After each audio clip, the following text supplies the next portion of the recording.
the session.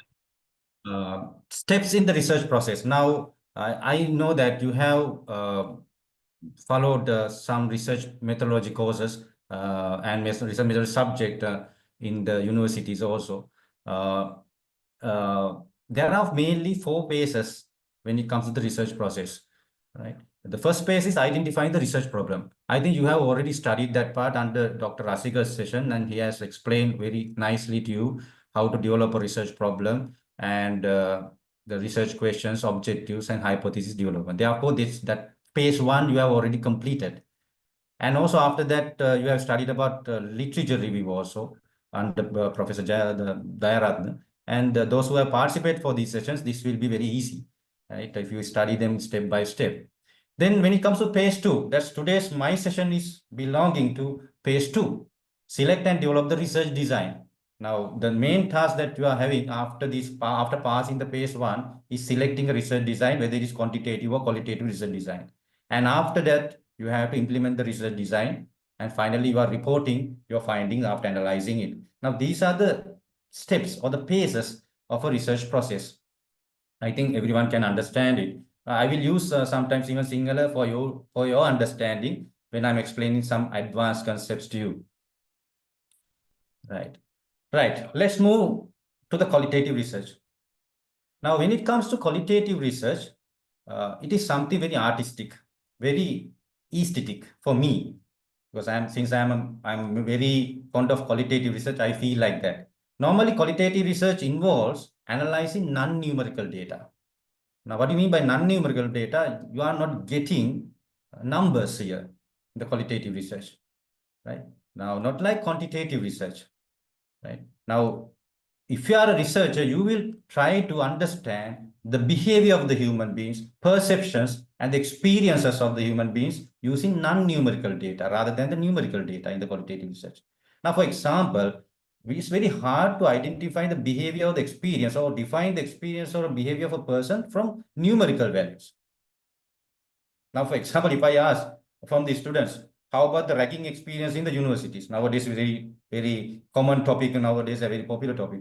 Now, how you can't express that from numbers? It's experience, right? What is the perception about the tourism practices or the sustainability practices of a company? Your perception. It's very hard to measure from the numerical values. Therefore, it's a non-numerical data involvement always you can find in the qualitative research. And qualitative researchers study things in the natural settings. That's very important. Now, I will give a nice example to you. That will be beneficial to you and to understand the real context. Have you ever studied the cat's reaction to a laser pointer? ඔගොල්ලෝ කවදා හරි මේ ඔගොල්ලෝ අගලා තියෙන ඔගොල්ලෝ observe කරලා තියෙනවා මේ මම කියන්නේ මේ පූසෙක් ගැන කියන්නේ බලලෙක් ගැන. බලලෙක්ගේ බිහේවියර් එක ඔබ්සර්ව් කරලා තියෙනවා. මම හිතන්නේ හැමෝම වගේ. හැබැයි ඔයගොල්ලෝ ඔබ්සර්ව් කරලා තියෙනවද බලලෙක්ට අපි ලේසර් පොයින්ටර් එකක් පොයින්ට් කළාම කොහොමද ඔබ්සර්ව් බිහේවියර් එක කියලා. You can see so many things, right? When you point a laser printer to a cat, the excitement of the cat, and sometimes when he's trying to leap or follow that particular dot in the laser pointer, now it's a different setting for a cat. Right? It's totally different from the normal setting of the cat, and we are creating a setting. And we are trying to understand how this particular cat behaves in a different setting and try to get an in-depth understanding. Same for the human behaviors. When it comes to human experiences or human behaviors, their behaviors are different in the natural settings.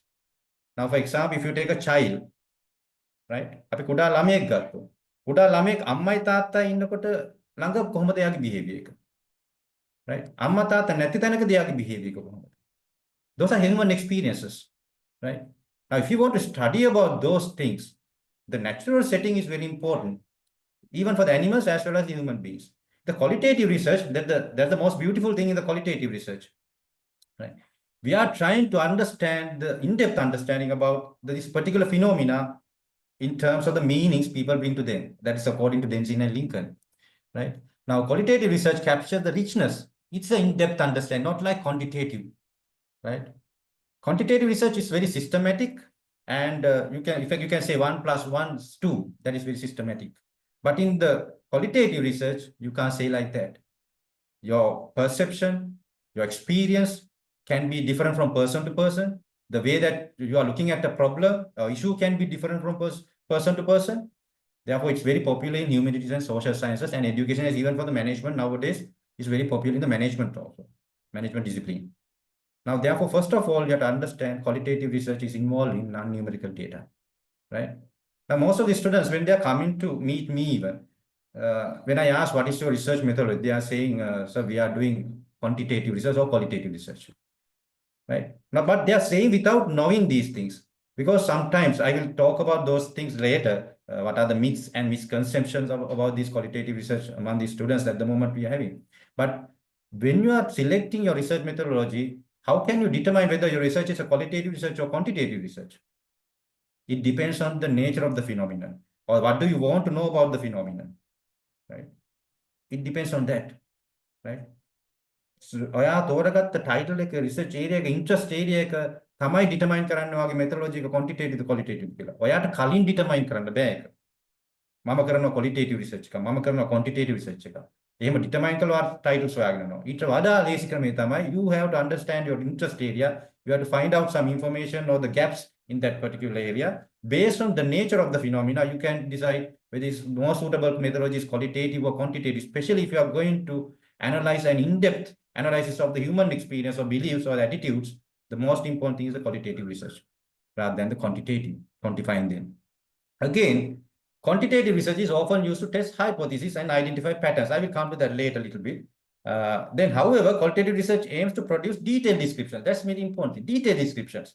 Here, we are not going to consider about large sample sizes.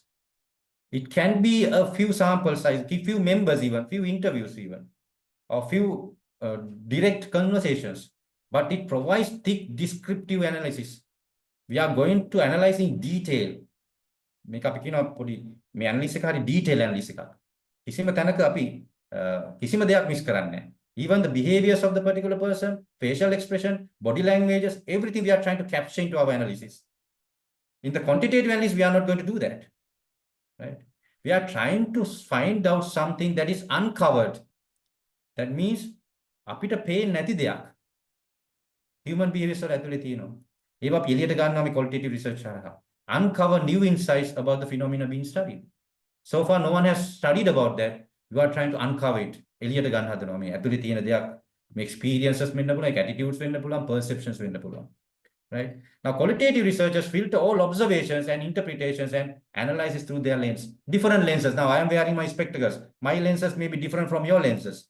I am looking at the particular problem in my lens, but your lens may be different. That is the beauty of this research. Not like quantitative research. Quantitative research, very easily you can generalize. Generalize කරන්න පුළුවන් එකක් අපි analyze කරලා ඒක generalize කරන්න පුළුවන් සමස්තයට ආදේශ කරන්න. But in the qualitative research, we are not talking about the generalization much. We can generalize, but we need to put a lot of effort in the generalization. We need to provide thick descriptive analysis if you want to generalize. But rather than generalization, we are going to study about the understanding the concept from different angles. That is the beauty of the qualitative research, right? Now, when it comes to qualitative research, now this figure, this image is very important to you. I think you have heard about this inductive approach and deductive approach, right? Everyone, I think when you are studying the research methodology, even for our staff members, they also have studied that, right? Now, qualitative research design, we are using inductive approach. What is that inductive approach? That's very important thing. In the qualitative research, the last part or the last phase of the qualitative research is developing a theory, right? But in the deduction or the quantitative type of research, we are starting with the theory. Now, when I say something like that, you can't understand. I will give an example for the induction type of, for example, now just assume that when I go to the airport for my flight, I am using a budget aircraft. But my aircraft was delayed, right? My budget aircraft was delayed. Now I observe. It's an observation. So one incident. The budget aircraft was delayed. Then I will search more about that. Why it happened? Is there any reason for that? When I observe it further, I found that there are more than 20-30 budget aircrafts were delayed during the last 2 days. Now I can see a pattern. From one observation, I am seeing a pattern. Right? එක aircraft එකක් delay වුණා මම නිකන් පොඩ්ඩක් study කළා. study කරනකොට මට දැනෙනවා මේ budget aircraft delay වෙලා දිගට. There's a pattern. Right? Then I'm coming to a conclusion based on that. The budget aircrafts always delay.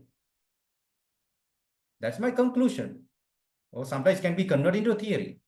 The same thing that you can, same example, you can adapt to a normal life also. First I'm talking about the normal life, right? Then I found the incident. It's a funny incident, right? I observed the married couple is having a physical conflict. When the bulan ගෙදර දෙන්නෙක් ගහ ගන්නවා අපේ ගෙවලට එහා පැත්තේ married couple එකක්, husband and wife. Now I observed this. This is one incident. Then I search whether this is a pattern of all the married couples.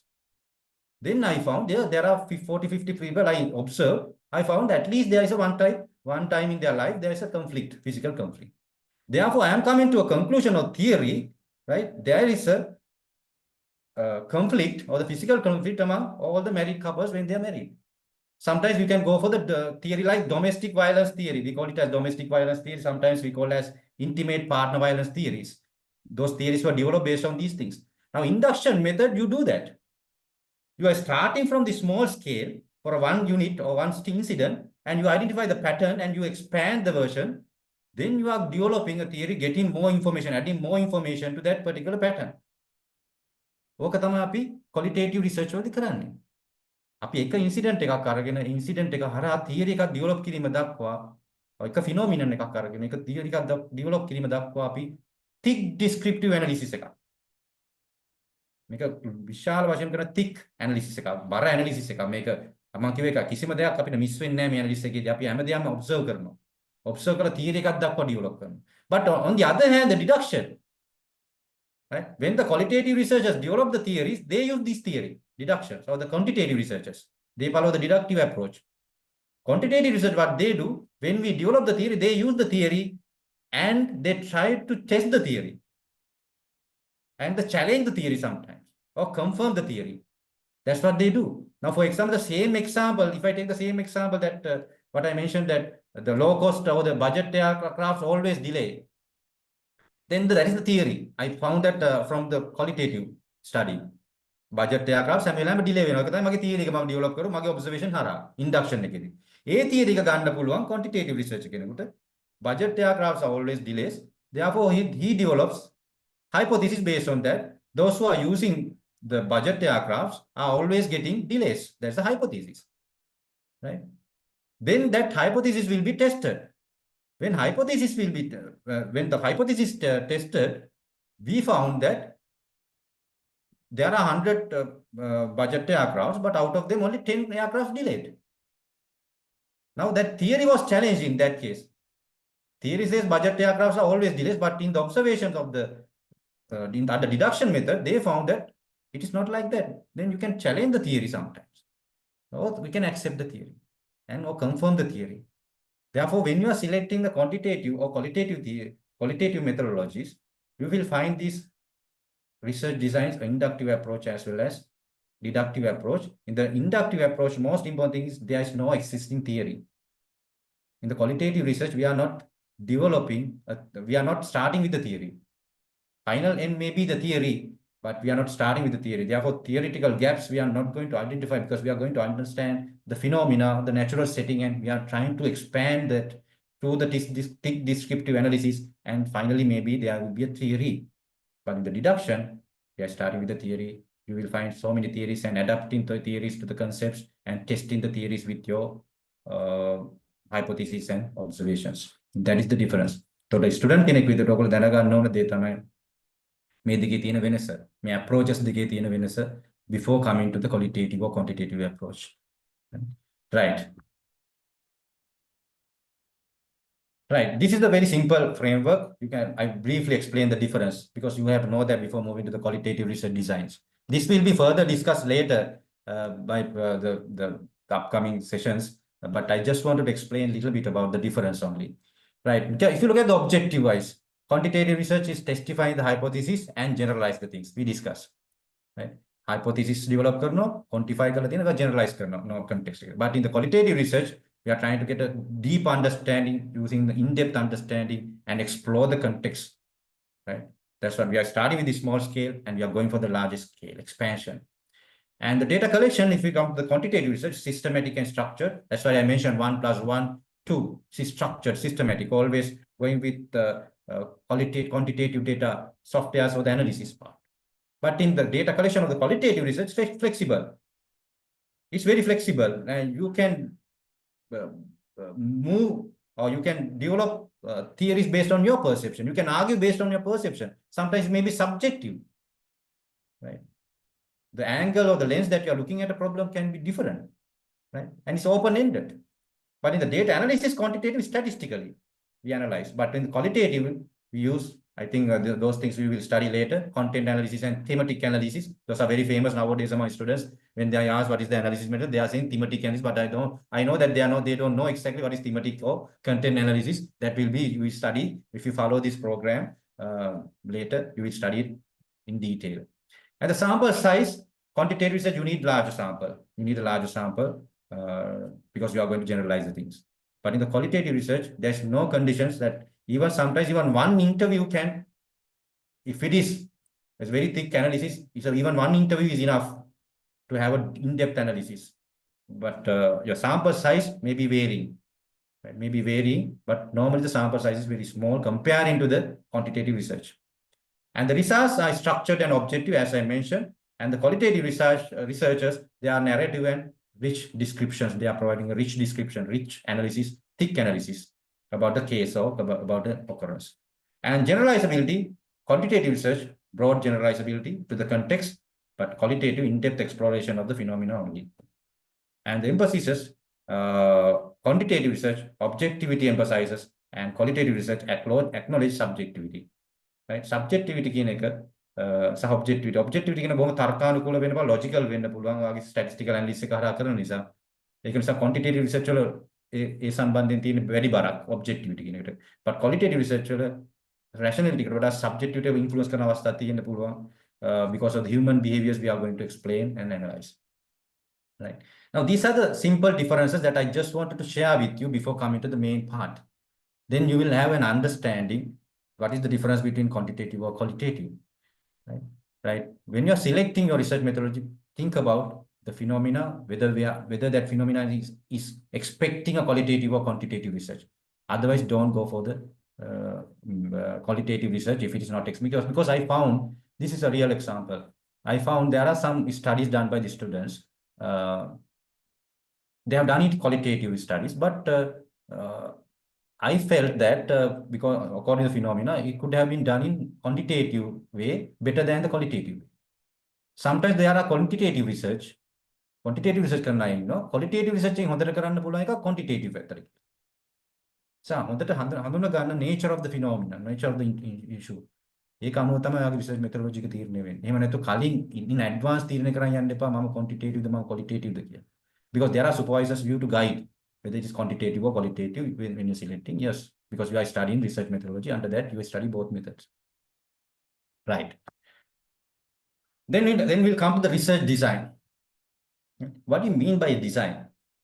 That's a very important thing, right? The research design considers the blueprint or the outline for the collection, measurement, and analysis of data. It is the plan. That word is very important word here. Right? Now you have understand the methodology, problem, justifications, objectives. After that, literature review also ongoing. Now under methodology part, you have to design the research. Now this is a plan. What do you mean by a plan? Plan එකක් කියන්නේ මොකද්ද? සැලැස්මක්. සැලැස්මක් අපි මීට කලින් අපේ personal life එකකට සැලැස්ම වල ඕන තරම් අපි දැකලා තියෙනවා. Right? ගයක් හදනකොට අපි සැලැස්මක් හදනවා. ගේ හදන්න කලින් තමයි අපි හදන්නේ. House plan. Right? House plan එකක් තියෙනවා. අපේ life එකට තියෙන life plan එක. ඉදිරිය ගැන අපිට plan එකක් තියෙනවා. Career plan එකක් තියෙනවා. රස්සාව ඉදිරියට යනකොට career plan එකක් තියෙනවා. ඒ වගේම family එකකට family plan තියෙනවා. There's a plan always. Plan එක තමයි direction එක දෙන්නේ. Right? Without a plan, you can't do anything. There's no directions. You will walk here and there. Before starting the research, you should also have a plan. Right? Now, research design provides that plan in advance. Right? දැන් සමහර ළමයි මම මේ practical situations එක ගන්න මම ඔයගලන්ට මම එක්සැම්පල්ස් වලට එන්න කලින් සමහර වෙලාවට ඔයගලන්ට තියෙන ප්‍රශ්නයක් රිසර්ච් ඩිසයින් එක හෝ රිසර්ච් එකේ ඩිසයින් එක ඇතුලේ තියෙන දේවල් සිලෙක්ට් කරන් එතනට ගියාට පස්සේ ප්ලෑන් එකක් නැහැ. Normally the research design you should have before starting the research and it should be in your mind when you are developing your research issue objectives. How I am going to collect data, how I am going to approach to the people, what is my method of data collection, right? What is my research design? Those things you have to determine before moving to the data collection and all these things.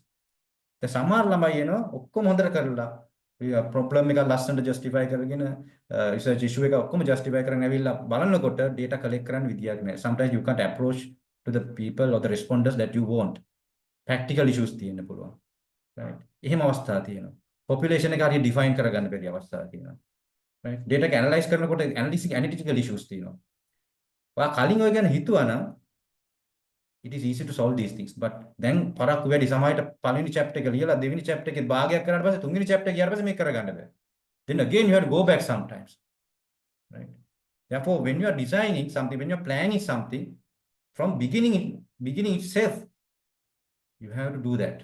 You have to have an idea what I'm going to do. Right? That's what is mentioned. Research design constitutes the blueprint for the collection, measurement, and analysis of data. It is the plan and structure of investigation. How we are going to do this investigation, how we are going to do this analysis. So conceived as to obtain the answer to the research questions. Yes, after developing the research questions and objectives, you should have that. Right? ඒක දැනගන්න නැතුව එතනට ඇවිල්ලා මම මෙහෙම කරනවා කියලා කියනකොට සමහරට පරක්කු වැඩි වෙන්න පුළුවන්. ඔයා මොකද plan කරලා නෙමෙයි. ඒ අවස්ථාවට අනුව හැදගැසෙන්න නෙමෙයි තියෙන්නේ එතන. Right? So හොඳට මතක තියාගන්න research design එක ගැන කතා කරනකොට pre-plan design is very important. Now, when it comes to research design, we have quantitative research design and qualitative research design. I'm not going to touch about the quantitative research designs. Today's my session is purely based on the qualitative research designs, right? For the people who are interested in the qualitative research, right? Now, in the qualitative research, right? Now, මම මේ example එක ගන්න බොහොම සරලව ගන්න ඕනින්ද, right? දැන් අපි දන්නවා designs ගැන කතා කරනකොට when you are going for a event, you are selecting a dress based on the nature of the event. Right? For example, when you are participating for a funeral, you know what to wear. Right? Funeral එකට අපි මගුල් ගෙදරට වගේ අඳන් යන්නේ නැහැ. එතකොට if you are going for a wedding function, you know what type of dress code is suitable.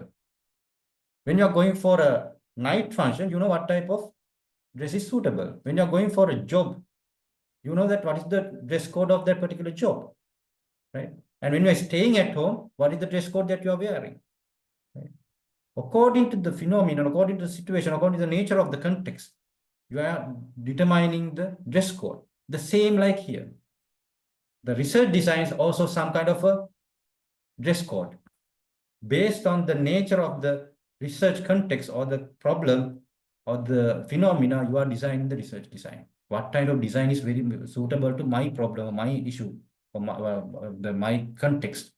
Now, it says the overall plan or strategy that guides the research project from its conception to the final analysis of data. Now, choose a qualitative research design that best suits for the research questions and objectives. Right? When I'm talking about the research design, you will understand that further. Right? Now, consider the different design approaches. In the qualitative research designs, there are many approaches. Right? I'm going to discuss those things one by one today in detail and very simple way to understand. I'm trying to put my shoes according to your level. Right? Now, there are some designs like biography, phenomenology. Sometimes you may have heard about it under research methodology subject, ethnography, grounded theory, and these kind of things. Right? Now, we are going to discuss, and also the most important thing is the case study, because most of the time students are doing case study research. Right? It's very popular among students or the undergraduates, case study research design. Therefore, I'm going to discuss all those designs and how can you design these things using qualitative research designs. Right. Now, when it comes to qualitative research design, as I mentioned earlier in the quantitative and qualitative differentiation, now qualitative research designs have some characteristics. They are explorative in nature. What is that explorative? Qualitative research often begins with an open-ended approach. Now, when you are starting the study, sometimes you don't have any idea about the study. You will understand there is an issue, there is a thing that you can do, but you start sometimes with a less amount of information, right? Exploration can make explore කරනවා යා. දැන්ට තියෙනවා limited knowledge එක. ඔයාට theory එකක් නැහැ. Right? Unknown factors තියෙන. Known factors නැහැ. ගොඩක් තියෙන unknown things. Right? Therefore, you are starting from sometimes zero, sometimes at a very minimum level. But you are going to explore the things. You are going to expand the things. And with the continuous analysis, continuous collection of data and analysis. And qualitative research often begins with an open-ended approach to allow the discovery of new insight and patterns. It's a new thing you are going to develop through the justification, through the problem identification. You are trying to give a new knowledge, new insight, right? Sometimes from your perspective, or sometimes from the different angle or different perspectives. That's therefore one of the characteristics of the qualitative research design is exploratory, right? Then the contextual understanding. I mentioned that earlier at the beginning also, make a context-wise behaviors of the human behaviors, experiences, context-wise. It emphasizes understanding phenomena within their social, cultural, and historical context. As these factors shape individual experience. Example, the impact of the service of beach boys on tourist satisfaction. Now make a contextual understanding. The beach boys කියන එක ඔයගොල්ලෝ අහලා තියෙනවා tourism කරන ළමයින ගොඩක් දෙනෙක් දන්නවා beach areas වල tourist අර service එක දෙන unofficial people මේකල unofficial මේකල officially appointed කරපු කට්ටිය නෝ but ගමේම ඉපදිලා ගමේම ඒ culture එකේම develop වෙලා sometimes they are unofficially catering for the tourist activities. එතකොට මේක unofficial දෙයක් but sometimes tourists are very satisfied with their service. Now we are trying to understand this context because this is a different context, it's a subculture sometimes. We need to understand the context of the beach boys because it is not familiar to us. We know little things about them. අපි දකින beach boy අපි දකින out appearance එකකින් එයා කොණ්ඩේ වවාගෙන ඉන්නවා tattoos ටිකක් ගහලා තියෙනවා නේද short එකක් ඇඳන් ඉන්නවා අපි දකින beach boy කියන්නේ නිකන් එහෙම සමහරට එයා sometimes they are using drugs or something like that. That's the myth that we are having sometimes. That is the misconception we are having. Those are things in our mind but actually we haven't studied them in detail. So අපි මේ behavior එක study කරන්න ඕන නම් අපි මේ context එකට යන්න වෙනවා. Context එකට යන්න වෙනවා. social culture historical context. So make a contextual understanding of qualitative research designs. And also subjectivity. Qualitative researchers acknowledge the influence of their perspectives and bias. We acknowledge that always when you are doing the qualitative research, there can be influence of the bias. Yes, there, because you are different perspectives, you are looking at the problems from different perspectives. Therefore, to reduce that biasness, we try to collect as much as data, information. Information, very poor එකතු කිරීමෙන් තමයි අපේ biasness එක නැති කරන්න පුළුවන් මෙතන. ඒක තමයි කියන්නේ descriptive analysis එකක් කියලා. Small and purposive sampling.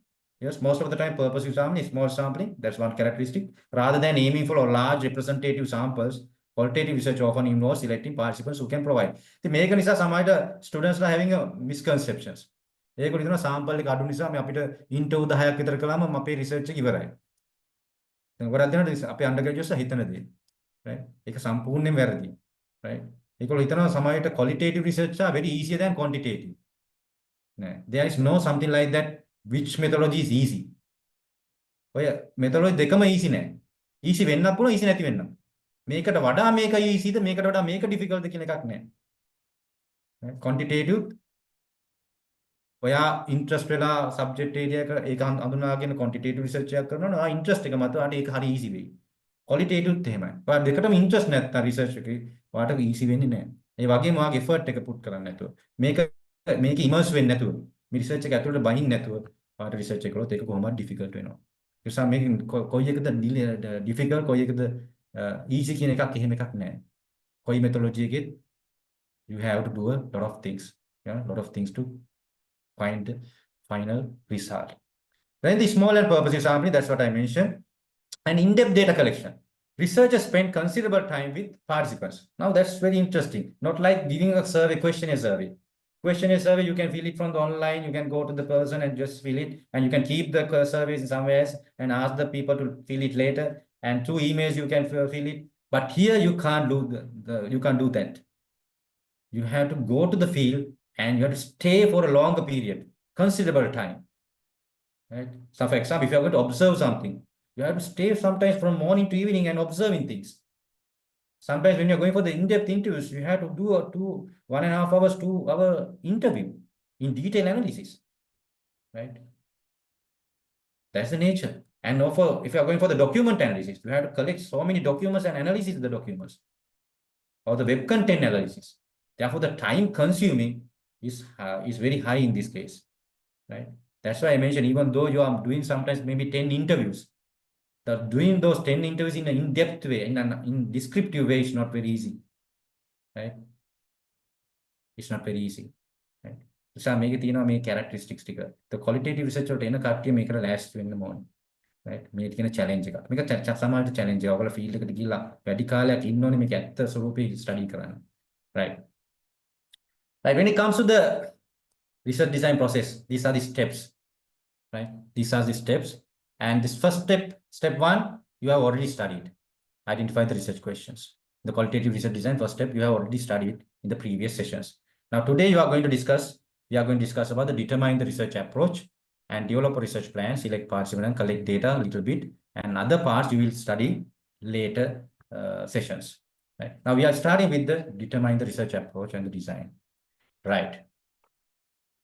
When it comes to qualitative research designs, I mentioned at the beginning also, there are various designs, but I'm not going to discuss all the things, all the research designs for you. For the undergraduate level, main 5 research designs, knowledge is enough for you all. Therefore, I will base my research designs on these 5 designs, qualitative research designs. Those are phenomenology, grounded theory, ethnography, case study, and biography. Now, when it comes to these 5 designs, if I ask a question from you, or if I ask the thing from you, you most of the time select the case study. In the undergraduate level, most of the students are selecting case study research. Very rarely you will find phenomenology research. When I explain it, you will understand what is phenomenology.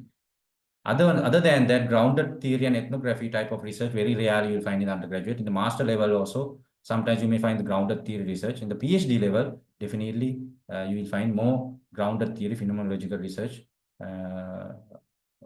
in that context. But in your undergraduate session, undergraduate level, you will find most of the time a case study type of research. Right. First, I will move to the phenomenology. This word is sometimes very familiar to you, sometimes maybe unfamiliar to you, because I know that you have studied this term under research methodology. Now, what is phenomenology? Make a very interesting area එකක්. research design එකකට තෝරගත්තොත්. Its study examines human experiences through the descriptions provided by the people involved. Lived experience. What is that? Very interesting one. What is that? Now, the goal of this type of research is to describe the meaning that experience holds for each subject. Experience, right? Your experience you are going to mention or analyze here. Human experience. Now, example was given from the management perspective. Management practices and employee engagement in the workplace. Now, when you are going for the industry, right, you will go for a company to work and you will understand what is that management practices they follow inside the organization, and is there any influence of that management practices and how I experience that management practices, and it is having an impact for my engagement to the workplace. I am studying the experience, what I am getting. Now, further, if I go to some examples, you can see some examples from different sections here. From healthcare point of view, I have highlighted here human experience word from yellow color always, because it always highlighted the experience of the people. Phenomenology. For example, exploring the lived experience of patients with chronic illnesses, such as diabetes or cancer, to understand their coping mechanism and emotional struggles. Now, you know that it's a very sad situation for a person that when they face this situation, right? It can be happen to anyone, including myself and also everyone. It can be happen to at any time. But if that happened to us, that experience that particular patient is passing, right? නේද? අපි කොහොමද මේ chronic illness එක හැදුණු මිනිස්සයා pass කරන experience එක measure කරන්නේ? ඒක count කරන්න බෑ. quantify කරන්න බෑ අපිට. right? එයාගේ emotional struggle එක.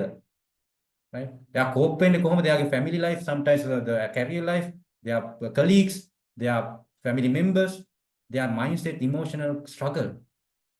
That we have to study human experience එක. ඒක experience එක. ඒක lived experience එක from the healthcare point of view. From the education, point of view. That's another issue. You can do a research on these things. Investigating the teachers' experiences with online learning during the COVID-19 pandemic to uncover challenges and opportunities. Now we all passed this situation. Still in our university system, we are using online systems for teaching. Now, what is the teacher's experience? This experience. Now, teachers, they had earlier physical teaching experience. Now the online, now just like this webinar, right? Now you can see this webinar. I'm talking 2 hours and more than 2 hours. No, in the webinar series, you know that there's no reaction or no response, not like the physical class. Now my experience is totally different. My experience is totally different. Even for the online lectures, students are not talking, not only in the webinar, right? Now you can see my experience. But in the physical class, I can see some experience better than that. Sometimes students are involving with the lectures and they are communicating, and I can move here and there and to going towards the students and ask questions. Then definitely they have to provide the answers. But when it comes to online teaching, your experience is totally different. Now, if you want to investigate about the teacher's experience, their deliverable experience, then you can do a research from the phenomenology. It's a human experience. And student perception of the phenomenon of the ragging experience at a Sri Lankan university. Nowadays, again, I'm a little bit talking about these things because so many research from issues I found throughout these last 5-6 days, right? Because of these particular issues.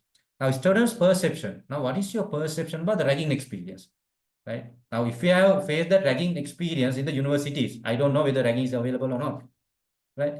I'm asking whether you have passed that experience. What is your perception? Whether it's a good or bad? If it is good, what are the good things? What are the bad things? Whatever it is, your perception. Make experience. Make a හැමෝටම හම්බ වෙනවද? මේ experience හැමෝටම හම්බෙන්නේ නැහැ. Online teaching experience හම්බෙන්නේ particular context එකේ ඉන්න පිරිසකට විතරයි. අර chronic illnesses එකත් experience එක හම්බෙන්නේ ටික කෙනෙකුට විතරයි. તો ragging experience එකත් university එකවල ඉන්න කට්ටියට විතරයි. So මේගොල්ලෝ different context එකක් ගැන අපි identify කරන්නේ. මේක හැමෝටම පොදු context එකක් නෙමෙයි. ඒක අපි දන්නේ context එකේ මොකද වෙන්නේ කියලා. ඒක නිසා තමයි අපි research එක කරන්නේ. අපි දන්නේ නැති නිසා. We have little bit of information. We don't know much. Right? Then the psychology point of view, examine the experience of grief among individuals who have lost loved ones, focusing on emotional and social dimensions. It's another thing that you can do in the psychology wise. Now, there are so many psychological things that we have to discuss in the student's perspective as well as the teacher's perspective.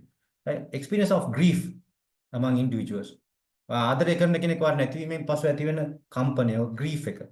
මේක අපිට count කරන්න බෑ. මේ සම්බන්ධ research කළා. ඊට පස්සේ ගත්ත experience එක සහ perception එකේ සම්බන්ධයෙන්. මේවා හරිම thick and ඒ වගේම emotional type of analysis. And the workplace studies, especially when you go for the job, right? Understand the experience of job satisfaction or stress among professionals to improve organization practices, right? Experience of job satisfaction or stress among professionals when they are going to change the systems or when they are going to implement, improve the organization practices, what kind of stress that they are facing as well as how it affects for the job satisfaction. Experience. So whatever the experience, right, from the different context, if you are going to analyze, the phenomenology approach is the best one, right? So Rogolo Kavathar may Yakar research on experience again, right? From different departments we have here, business management, marketing management, different big departments, right? Most of the departments, they are, when they send their students, they will work for the companies and they are meeting the people, different colleagues, different management, and outside the organization also you are meeting different kind of people, and that experience you can take into research if you want. If it is an unfamiliar experience, if it's not a familiar experience, right? Even that organization culture, it's experience. When you go to a different setting in an organization, now how you adapt to that particular organization culture, right? In the particular organization, you can do a phenomenological study for that, right? Make it organization culture phenomenological studies, right? Then step to conduct a phenomenological study. Phenomenological study design you have to choose a phenomenon. Select a phenomenon of interest. Ensure that it is meaningful, relevant, and capable of being explored through participants' experience. For example, organization culture. That's what I mentioned, right? Whether this particular organization culture is affecting to your performance of the company or not. So පළවෙනිට අපි මට මතකයි doctor රසික ඔයගලන්ට problem එක ගැන කතා කළා interest area එක. Don't do a research without any interest. Right? තමන් කැමති area එකේ තමයි research issue එක තෝරගන්න ඕනේ. Right? ඒක ඉතාම වැදගත්. ඔයගොල්ලෝ quantitative කළත් qualitative කළත්. නැත්තම් මේ රිසර්ච් එක ගෙනියන්න බෑ. ඉස්සරහට යන්නේ නැහැ. ඉන්ට්‍රස්ට් නැත්තම් වැඩක් වෙන්නේ නැහැ. ඉන්ට්‍රස්ට් වෙන්න ඕනේ මේක. මේ ඇතුලේ බැස්සට පස්සේ මේ කරන් යනකොට ඒකේ පොඩි සතුටක් තියෙනවා. මේ කරනකොට data එකතු කරනකොට analyze කරනකොට ඒක දැනෙන්න ඕනේ මට. ඔය unfamiliar වුණත් interest නැති area එකට ගියොත් එහෙම වැඩේ කරන්න බෑ. So select a phenomena of interest and meaningful and do something, explore the things that is very important. Provide some new idea. And recruit participants, identify participants who have experienced the phenomena. A small sample size may be 6 to 12 participants or typically sufficient for capturing diverse perspectives, right? Now, from whom I am going to collect the data, right? Sample size may be small, but you have to access to them, right? It's not very easy. Now, for example, just assume that you are going to analyze about Beach Boys. Access to Beach Boys is not very easy. Even though sample size may be 12 to 15, right? එක්කෙනෙක් ගාවටත් approach වෙන එක easy නෑ. Right? ඒගොල්ලෝ different context එකක ඉන්නේ. Right? Different context එකක ඉන්න කට්ටියට ඔයා පිටින් බාහිරින් පැමිණෙන්නේ. මේ analysis එකට. Right? අර මම කලින් කියපු examples වල බලන්න ඔයාලට ලේසියෙන්ද මේගොල්ලන්ට approach වෙන එක කියලා. Right? Now for example chronic illness තියෙන කට්ටියට ඔයා ගිහලා research එකට ගිහිල්ලා ඒගොල්ලොත් එක්ක interview කරන්න දෙනවා. මේ මිනිස්සු මේ emotional struggle එකේ ඉන්න මිනිස්සු. Right? ගිහිල්ලා එක්කෙනෙක්ගෙන් හරි interview එකක් ගන්නවා කියන පුදුම effort එකක්. Right? तो रैगिंग एक्सपीरियंस ගැන කතා කරනකොට මේ රැග් වෙච්ච ළමයි කතා කරන්න කැමති වේද ඔයත් එක්ක මේ ගැන. Right? ඒක ලීසි නෑ මේ approach එක. That's why even though there are limited number of sample, the approach is not very easy. That if you want to collect the real data, right? But phenomenological approach, experience එක අපි explain කරන්න with explore කරන්න. So use interviews, focus groups. I will talk about a little bit those things later. To accounts of the participants' experience and encourage open-ended responses, right? That's the way of collecting data. And after that, we analyze. You know that that analytical methods you will study later. The thematic core content analysis using coding, categorizing, and finally we will go develop a theme, right? Or thematic analysis, or sometimes we are ended with the grounded theory. And finally, the reporting your findings and the experiences, whatever things that you have to discuss. Right? This is the way of the phenomenological study. This is the process. Right? It depends on your research question or research objectives, whether it's a phenomenological or another approach or design, we can determine. If it is definitely a lived experience, better to go with the phenomenological. I have found some students in the undergraduate level also following these phenomenological studies. Very interesting, right? Right. Then I'm moving to the next design. It's a very famous, sometimes people are talking about this very much, right? Grounded theory, right? Now, grounded theory, if I remind you the particular figure I mentioned, induction and deduction, right? Now, induction, I said we are starting with the observation and pattern and proposition and finally going for the theory. Now, that theory is the grounded theory. You are going to generate a theory, right? But in the undergraduate level, sometimes it may be difficult for you to discover a theory, right? And theories කියන්නේ ඔයගොල්ලෝ දන්නවා. නේද? ගුරුත්වාකර්ෂණය ගැන theories තියෙනවා. සාපේක්ෂතාවාදය ගැන theories තියෙනවා. ඒවත් theories. ඒ වගේ academic perspective එක ගත්තාම academic perspective ඕන තරම් theories තියෙනවා. Social exchange theories, family theories, peer theories, right? Then the social dominance theories. මේ theories researchers, scholars හොයාගෙන තියෙන්නේ මේ වගේ analysis or qualitative research, right? Or grounded theories. Right? So we are using those theories when we are analyzing or when we are studying our research studies. Now, grounded theory intends to generate a discover or theory. An abstract analysis of phenomenon relates to particular situation. Develop a theory, get meaning out of data. Now, you collect large number of data through observations and patterns and interviews, various methods, and you collect large number of data. But those data are very raw. And you are trying to give a meaning for data. That's the most important thing. Data, when they are raw, there's no meaning. Okay, statistics වලදී අපි දන්නවා. Statistics වලදී අපි collect කරන data. නමුත් data ටික raw එකේ තියෙනකොට කිසිම meaning එකක් නැහැ. Data ටික analyze කරාට පස්සේ තමයි ඒකේ meaning එකක් එන්නේ. Qualitative research වලදීත් එහෙමයි. අපි qualitative research non numerical data collect කරන්නේ. විස්තරාත්මකව තියෙන්නේ. ඡේද ගණන් තියෙනවා සමහර. quotes ගණන් තියෙනවා. quotes සමහර තියෙනවා. හැබැයි මේකට meaning එකක් දෙන්න අපි analyze කරන්නේ. මේවා patterns හඳුන ගන්න ඕනේ. මේවා coding කරනවා අපි categorizing කරනවා. ඒක තමයි grounded theory එකේ base එක. So the theory එකක් develop කරනවා කියන එක lazy වැඩක් නෙමෙයි. Right? Sometimes when you are going for the PhD level studies, that's why I said that grounded theory sometimes you may not use in your undergraduate research. Right? You are not going to develop a new theory නේ. theory එකක් කොහොමද develop කරන්නේ සාම මේ coding හරියට කරගන්න බැහැ. ඉතින් ඒවත් ඉගෙන ගන්න බෑ theory එකට යන්න කලින්. But you have to study these things. You have to study about these designs. You have to study these things. One day it will be helpful when you are doing your masters or PhDs. Right? Now here, when you want to develop a new theory based on real world data instead of starting with a pre-existing theory, because I mentioned that earlier, qualitative research, we don't have existing theory, pre-existing theory. We are going to develop a theory. It's not based on the pre-existing theory. Instead of pre-existing theory, we are going to analyze the things with the data. Now, this theory was developed by two sociologists, Glaser and Strauss in 1967, grounded theory. Now, for example, now it is important to note that grounded theory is an inductive approach. As I mentioned earlier, I mentioned that inductive approach, we are starting with observations, right? Now, where a theory is developed from collected real world data rather than trying to prove the disapprove hypothesis. We are not going to discuss about hypotheses here, just like in the quantitative research, right?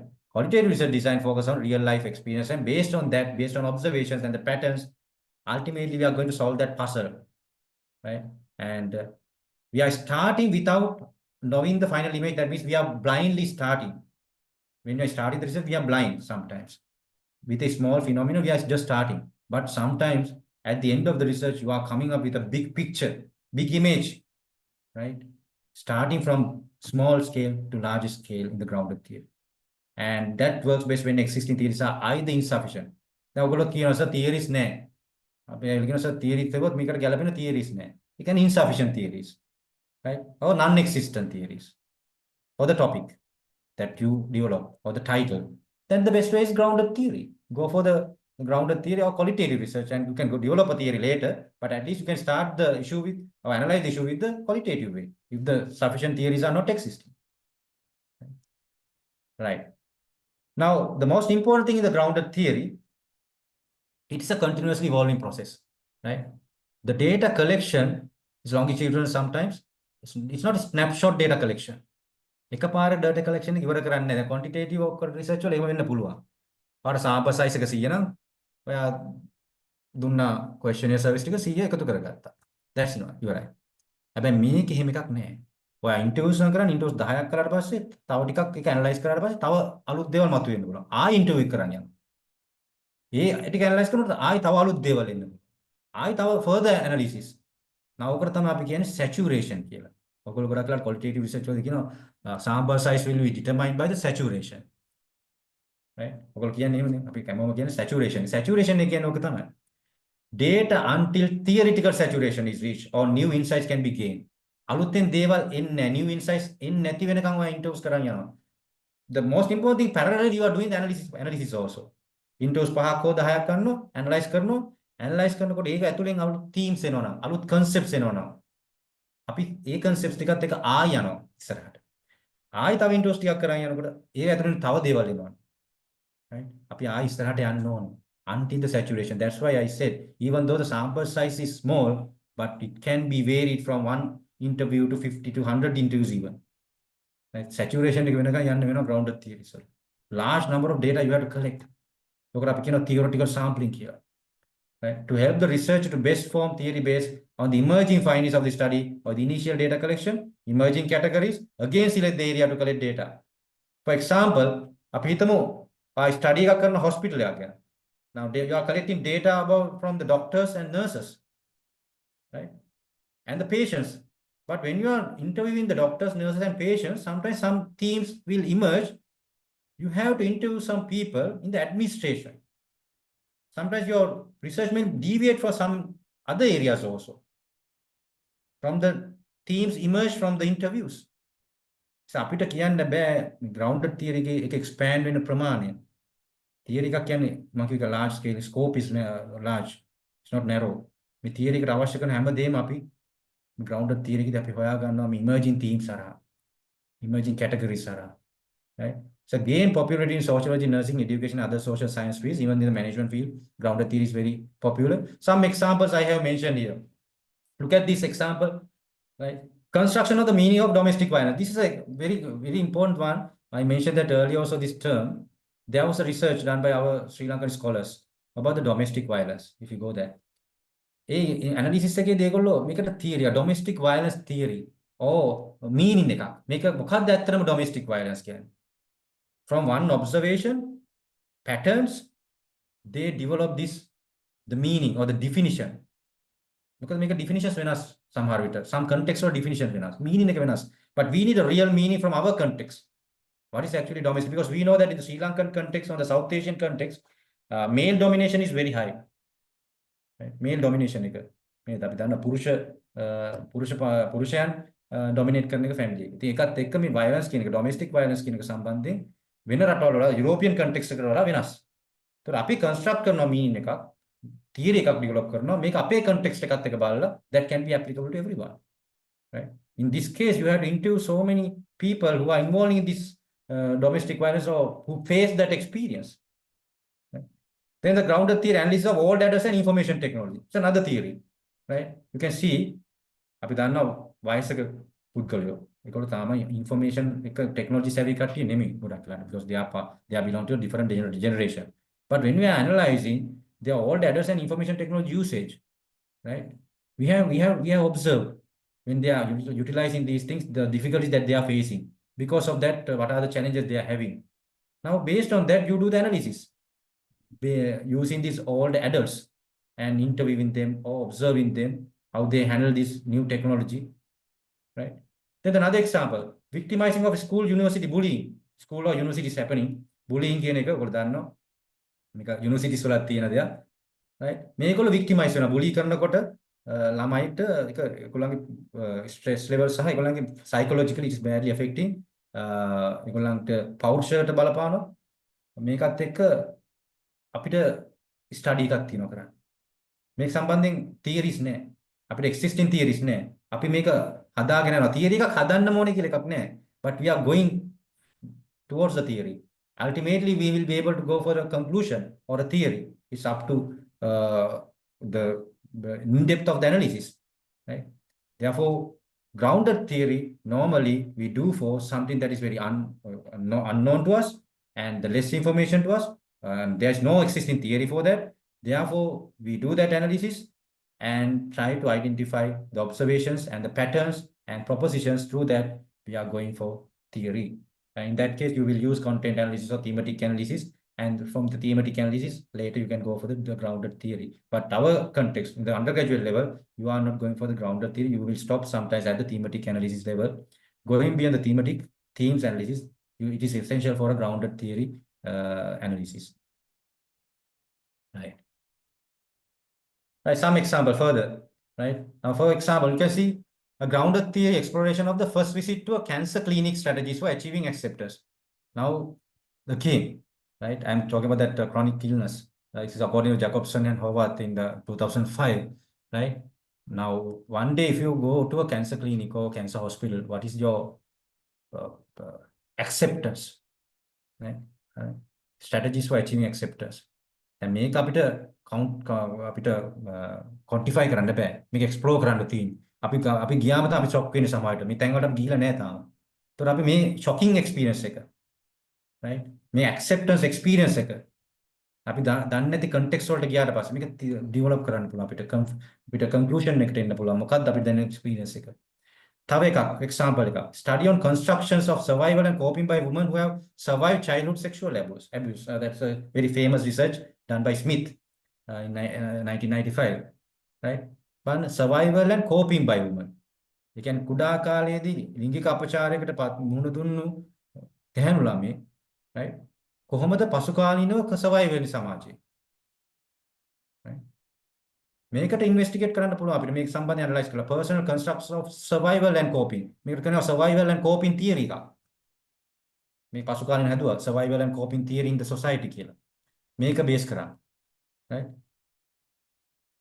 ඒක සමාජගත කරනකොට අපිට ප්‍රශ්නයක් තියෙනවා නේ එහෙම ළමයි එතකොට ඒ ළමයි කොහොමද සමාජයේදී cope up වෙන්නේ survive වෙන්නේ මේක theory එකක් විදිහට develop කළා මේ analysis එක හරහා observations patterns අඳුනගෙන interviews කරලා in detail depth analysis right confidential analysis මේ ඔක්කොම කරලා තමයි මේක theory එකක් විදිහට එන්නේ. ඉතින් මේක ලොකු effort එකක්. theory එකක් හදනවා කියන එක මේ සරල ඇනලිසිස් එකක් කරන්න බෑ මේ මාස 5න් 6න් ඔයගොල්ලෝ කරන මාස 3 4න් කරන රිසර්ච් එකකින් කරන්න බෑ. You need a time period, you need to involve in more time and analytical part. Now, based on the content of the interviews, we can develop themes and go for the theory. It's possible, but you need more time, more effort for the when you are going for the grounded theory or develop a ground theory. Right. Now I explained two research designs to you. Right. Now I move to the third one. That's also very rare from undergraduate level because this qualitative research, that's the art. That's what I mentioned earlier. මේවා හරිම artistic එක එක ලස්සන ලස්සන පැති වලට යනවා. මේවා ඔයගලන්ට පුළුවන් මම කැමති ස්ටුඩන්ට්ස්ලා හැමදාම කේස් ස්ටඩි කරන්නේ නැතුව අපි හැමදාම ඉන්නේ එකම රිසර්ච් පැටර්න් එකේ ඇකඩමික් රිසර්ච් වලත්. අපි හැමදාම බලන්නේ ඉන්ට්‍රොඩක්ෂන් එකේ ඉඳන් ලිටරේචර් රිවිව් ඊට පස්සේ මෙතඩොලොජි එක data analysis those are the steps. But there are different research designs, right? You don't want to follow that particular things. But unfortunately, in our context, when we are analyzing and when you are giving marks, also we consider about those things. Therefore, it's important for students to follow those guidelines. But when you are going to do your master's or PhD, you can consider about these things, right? Ethnography research, right? Now, phenomenology research, you study about the lived experience, right? Now, here, what is we are going to analyze? It is a description of a cultural social group of system, a study about the human behavior or system which is not familiar again. අපිට ආගන්තුක culture එකක් ගැන, right? අපිට අපි දන්නේම නැති area එකක් ගැන. අපි different ethnicity එකක් ගැන වෙනවා. different ethnic group එකක්, right? different group of the society, right? You can do it in ethnographic way. Sometimes the lived experience you can measure from the phenomenology, but if you are going to further analyze their cultural background and systems, legal systems, backgrounds, traditions, everything, you need to go for the ethnography research, right? It is observe and learn patterns of behavior, customs, and way of life. Way of life කියන කිතා වැදගත්. ඒගොල්ලන්ගේ ජීවන රටාව. දැන් අපි හිතමු gypsies. gypsies කියන්නේ Sunil පෙරේරාගේ gypsies නෙමෙයි. අහිකුන්ටක. අහිකුන්ටක කියන්නේ unfamiliar cultural group එකක්. ඒගොල්ලන්ගේ ඔබ්සර්ව් කරන්න ඔයාට අවශ්‍ය වුණා. right? ඔයා කොහොමද ඒක ඔබ්සර්ව් කරන්නේ? ඒක ලීසි වැඩක් නෙමෙයි. නිකන් පැත්තෙන් ඉඳන් ඔබ්සර්ව් කරන්න බෑ. අයිකුන්ටකේ නයි නටනවා වඳුරෙක් එක්ක දඟලනවා. ඒක නෙමෙයි. ඒ කල්චර් එක ඇතුලේ තියෙන values, traditions, systems, cultural aspects, relations, right? You have to examine. For example, if you want to study about the tribes, ගෝත්‍රිකයෝ ගැන study කරන්න. If you want to study about the beggars, I think some very famous ethnography researchers like Dr. Nandasingh Ratnapala, beggars in Sri Lanka, prostitutes in Sri Lanka, right? Different groups, unfamiliar cultural groups in the system. Even beach boys also you can consider. Even university students of different society, unfamiliar group for the others, outside people, right? University culture is outside people, is unfamiliar group. You can consider it under ethnography also if you want. But normally I'm talking about a little bit beyond that, right? Like tribes, the beggars, and then the gypsies, right? Those kind of ethnicity group or ethnic groups or the unfamiliar cultural groups. And Leninger defined ethnography as a systematic process of observing, detailing, describing, documenting, and analyzing the life ways of particular pattern of a culture or subculture. Now that's what I mentioned, university students even. Subculture of the university, because we have a subculture, right? Whether we accept or not, ragging also part of a subculture. That's why it's an issue. It's an issue at the moment. If someone wants to study, then at the moment, you know that some people outside the universities, they are talking much about these things. Sometimes they know better than us, the university system, right? The social media වලට ඔයගොල්ලෝ ගියොත් වෙනත් තැන්වල කතා කරන university එක ඇතුලේ වෙන දේවල් යුනිවර්සිටි ඇතුලේ වෙන ක්‍රමවේදයන් ඒගොල්ලෝ දන්නවා අපිට වඩා. They are talking without analyzing, right? If they can come to the university and become immersed in the university system and study the actual data they can collect.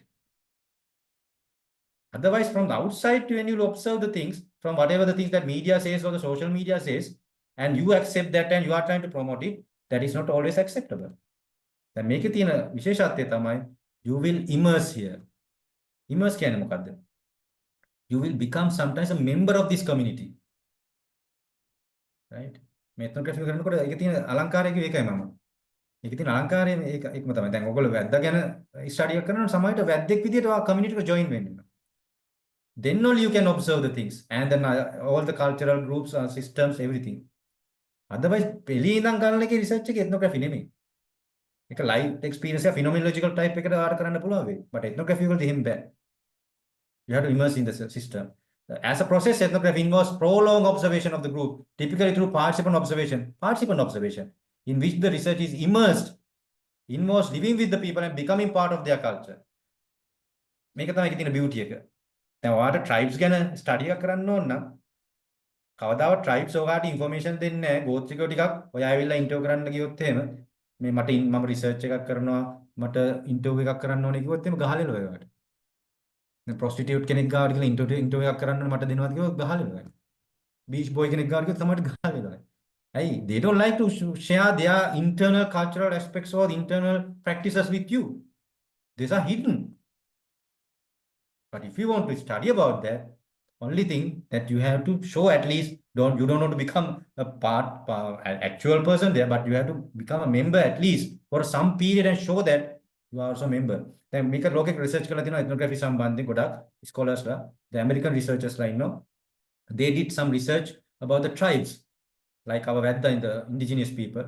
එතකොට ඒගොල්ලෝ ගිහිල්ලා tribe එකේ membership එක ගන්නවා. Right? මේක තියෙන art එක තමයි. මේක නිකන් අර questionnaire survey වගේ නිකන් දීලා ගන්න බෑ data. Right? ඒගොල්ලෝ membership එක අරගෙන members ලා විතර ගෝත්‍රිකයොත් එක්ක ඉන්නවා. ඒගොල්ලෝ කරන විදියට, කන බොන විදියට, අඳින විදියට activities ඒ ඔක්කොම කරනවා. Sometimes they forget that they are researchers. Sometimes they will become a member and they will never come out from that. මොකද ඒකට වශී වුණොත් එහෙම ගිහිල්ලා සමහරට එයා දිගටම tribe එකේම ඉන්නවා. සමහරට වැද්දෙක් වෙලාම ඉන්න පුළුවන් ගියාට පස්සේ. පැති ජනතාව. මේක තමයි මේක තියෙන ආර්ට් එක. ඉතින් මේක හරිම අමාරු එකක්. දැන් බෙග කෙනෙක් විදියට වැඩ සමහරට බෙග කෙනෙක් විදියට ඔයා ඇඩ් කරන්න පුළුවන් මේක ඇත්ත දේවල් දැනගන්න. ඊට පස්සේ ඔයාට හිතනවා බෙගර්ස් හම්බ කරනවා මට වඩා ඊට බෙග විදියට මේ දිගටම ඉන්නේ හොඳයි කියලා. Right? Therefore, time to collect data is extensive and involving prolonged time. It's a big time period you need. It's not very easy in the ethnography. You have to immerse and go there and data collect. In the management perspective, ethnography, the human relationship between workers and supervisors in the company ABC. Right? I have mentioned that company name as ABC. The workers and supervisors relationship. Right? Now, from outside, you can't determine that. You have to become a member of that particular company worker, and you can determine that whether what kind of relationship the supervisors are having, whether it's a management perspective, what kind of leadership they are having, everything you can determine. The ethnographical, අපි particular culture setting එක වගේම management field එකේදීත් අපිට පුළුවන් ethnography කරන්න company එකක් select කරගෙන නමුත් ඒක ටිකක් අමාරු මේක sociological පැත්තට තමයි ගොඩක් බර. Right? Right, some examples. Right? ඔයගොල්ලෝ පේනවා ඇති මම හිතන විදිහට විවේකයක් හම්බුනොත් මේ පොත් කියවන්න එකක් හෝ කියවන්න. Right? That's very important. Now, being Mayor in the City, author Natasha Gagné in 2013. Now, she did a nice book, right, based on this ethnography. Now, when indigenous people live in urban environments, then ඔක අපේ තියෙන ගන්නේ. දැන් universities වලත් ඔක තියෙනවානේ. දුෂ්කර ළමයි ටික ඉඳලා කොළඹ යුනිවර්සිටිස් වලට ඒගොල්ලෝ එනවා. එතකොට ඒගොල්ලන්ගේ cultural background එක සහ ඒගොල්ලෝ මුහුණ දෙන environment එක totally different context එකක්. Right?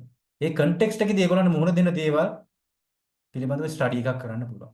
දැන් මේ මයොරිස්ලා කියන්නේ you know that in the New Zealand's ancestors. New Zealand's වල ඉන්න ancestors. අපේ වැඩි ජනතාව තමයි වගේ තමයි මයොරිස්ලා කියන්නේ New Zealand. ඒ මිනිස්සු urban environment එකට ආවොත් ඒගොල්ලන්ගේ ඉන්න tribes වලින් ඈත් වෙලා urban environment ආව different context එකකට ආවොත් what happened to their authenticity as indigenous people, right? And what are the challenges they face, right? This is a New Zealand researcher, a Canadian researcher. Now she did a research about the New Zealand, Auckland.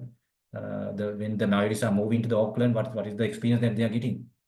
Some kind of analysis. Another one, make it Black Life in America. The collection of conversations between Mark Lamont Hill and Mumia Abu. That's two Black Americans. One is earlier Muslim person, but later he became American. That means the skin color, black skin. ඔය දන්න ඇමරිකාවේ තියෙන වර්ණ භේදවාද. Right? එතකොට ඇමරිකාවගේ තාම තියෙනවා even though it's a developed nation. අපේ රටේ සමහර තැන්වල තියෙනවා කුලවාදය. දැන් කුලවාදයට එහෙම ලංකාවේ ethnography research එක ඔයගොල්ලන්ට හරියට කරන්න පුළුවන් කරනවා. කුල සිස්ටම් එක සම්බන්ධ. එතකොට මේකෙත් තියෙන්නේ ඒගොල්ලෝ ෆේස් කරපු challenges, right? හැම කළු වීම නිසා ඇෆ්‍රිකන් පර්සන් කෙනෙක් සහ ඇමරිකන් පර්සන් කෙනෙකුට මුහුණ දෙන්න වෙච්ච කල්චරල් බැරියර්ස්, ක්ලාස් රූම් එකකින් දැන් සෙල් එක වෙනවා. මේගොල්ලෝ හිරෙත් ගියා. මේගොල්ලෝ හිරෙත් ගිහිලා තියෙනවා. ඒ හැම තැනකදී මේගොල්ලන්ට ෆේස් කරන්න වෙච්ච challenges ටික තමයි මේ තියෙන්නේ. different context එකක්, unfamiliar context එකකදී ඒගොල්ලන්ට මුහුණ දෙන්න වෙච්ච දේ. ඒගොල්ලෝ කවදාත් හිතුවේ නැහැ ස්කින් කලර් එක නිසා Tamanට මේ විදිහට ට්‍රීට් කරයි කියලා. right? ඒ එක්ස්පීරියන්ස් ටික ලස්සනට ඒ පොතේ ඒගොල්ලෝ එක්ස්පීරියන්ස් කරපු දේවල් සහ ලස්සනට ඇනලයිස් කරලා තියෙනවා. right? මේකෙදි තියෙන විශේෂත්වය ඔයාලට you will not find the introduction, literature review, sometimes even methodological chapters. right? එහෙම එකක් නෑ මේ ethnography වල. Just like biography sometimes. right? ඒක තමයි විශේෂත්වය. The one book again is very famous in Sri Lanka. The Village in the Jungle, Leonard Woolf. අපි දන්නා ලෙලාන්ඩ් වුල්ෆ් කියන්නේ බ්‍රිටිෂ් කන්ට්‍රෝල් ටයිම් එකේ හිටපු සිවිල් සර්වන්ට් කෙනෙක්. එයා ලියපු පොතක් තියෙනවා The Village in the Jungle කියලා. සමහරවිට ඔයගොල්ලෝ කියවලා ඇති. Most of the times academics also they have read that. His experience in the Sri Lankan context in the 20th century, right? In that book, he has explained what is his experience and in the different contexts of Sri Lanka. At that time, we call it as Ceylon, right? එතකොට ඒ කාලේදී Ceylon කියන එකේදී අපි village ඉන් ද ජංගල් කියන එකේ එයා හරි ලස්සන ලංකාවේ සංස්කෘතිය සහ ලංකාවේ තිච්ච සිස්ටම්ස් ගැන ලස්සන කතා කරන පොත ඇතුලේ. ඒතකොට මේවා තමයි ethnography research කියන්නේ. right? some selected group එකක් ගැන කතා කරන එක. right? now I think you have some kind of idea. You can further study these things: phenomenology, grounded theory, and ethnography. right? As I mentioned at the beginning, sometimes you may use phenomenological research, but other two types of researches you may not use in the undergraduate level most of the time. But most of the time you are using this research design, case study, right? Where most of the students who are coming to meet me, they are saying that I am doing a case study, sir. The title also say that a case study of Sabaragamuwa University of Sri Lanka, case study of the Southern Province 5-star hotels, right? Likewise, right? Then make a පටලෝගෙන තියෙනවා ගොඩක් ළමයි. That's why I want to explain in the both languages in this one. දැන් ඔයගොල්ලෝ සාමාන්‍ය ජීවිතයේදී කතාවක් තියෙනවා මෙන්න මේ වචනය පාවිච්චි කරනවා අපි. ඒක මාර කේස් එකක්. මේ වචනේ අපි වැඩිහිටියොත් පාවිච්චි කරනවා ළමයිනුත් පාවිච්චි කරනවා යම් කිසි සිද්ධියක් සම්බන්ධ මේ වචනේ. ඒක මාර කේස් එකක්. මාර කේස් එකක්. මොකක්ද මේ මාර කේස් එකක් කියන්නේ?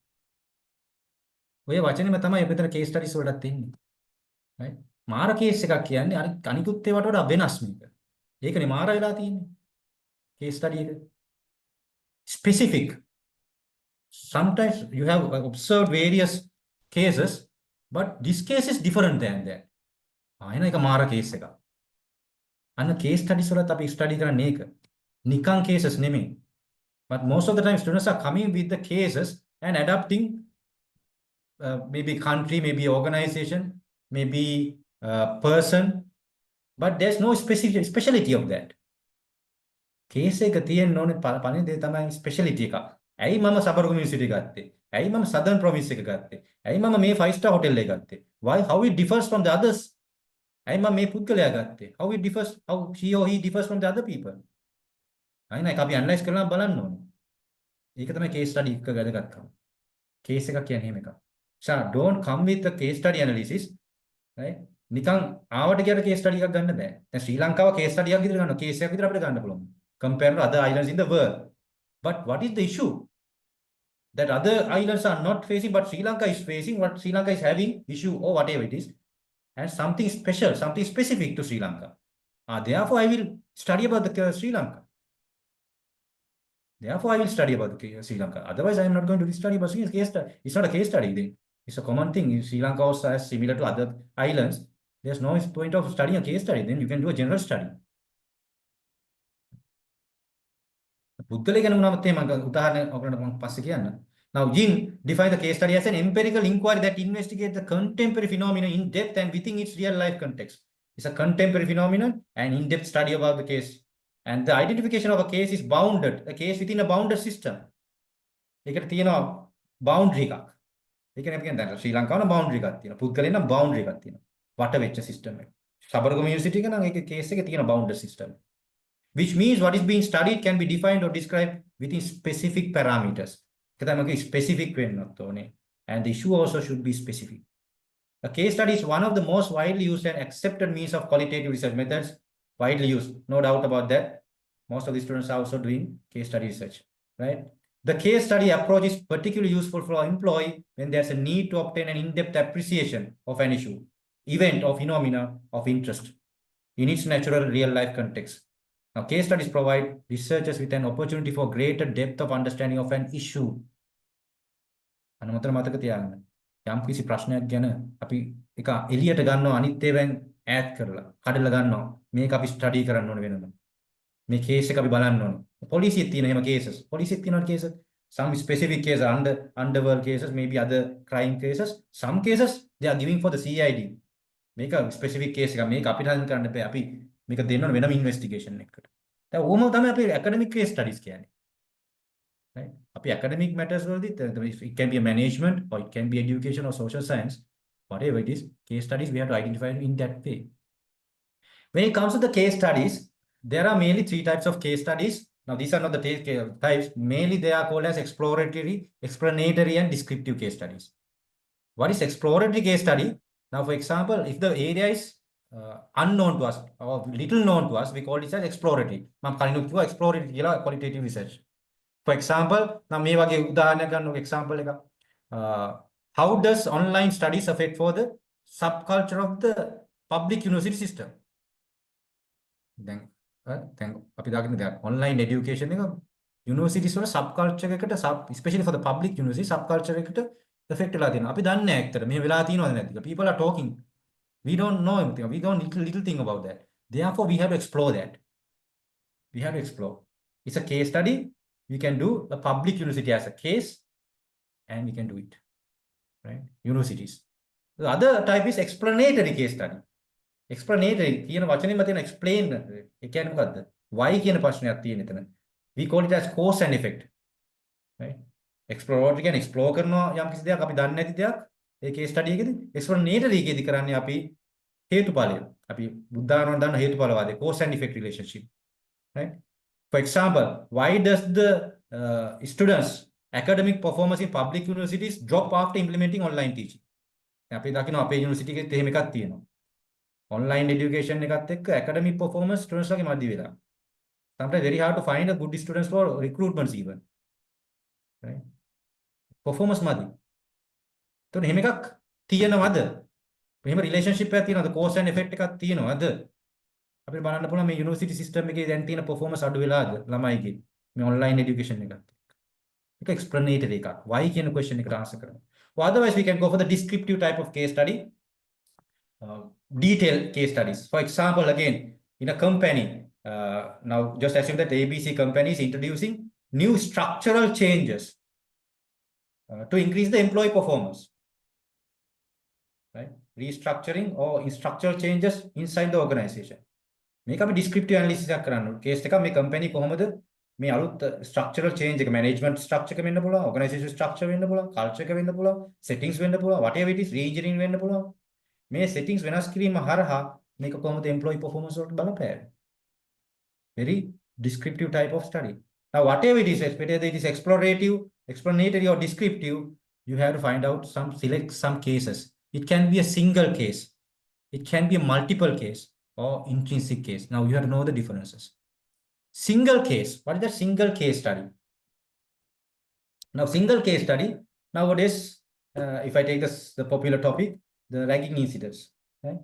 Now Sabaragamuwa University is very famous in the social media and all these platforms nowadays because of the ragging. Right? Now ragging and subculture of Sabaragamuwa University of Sri Lanka.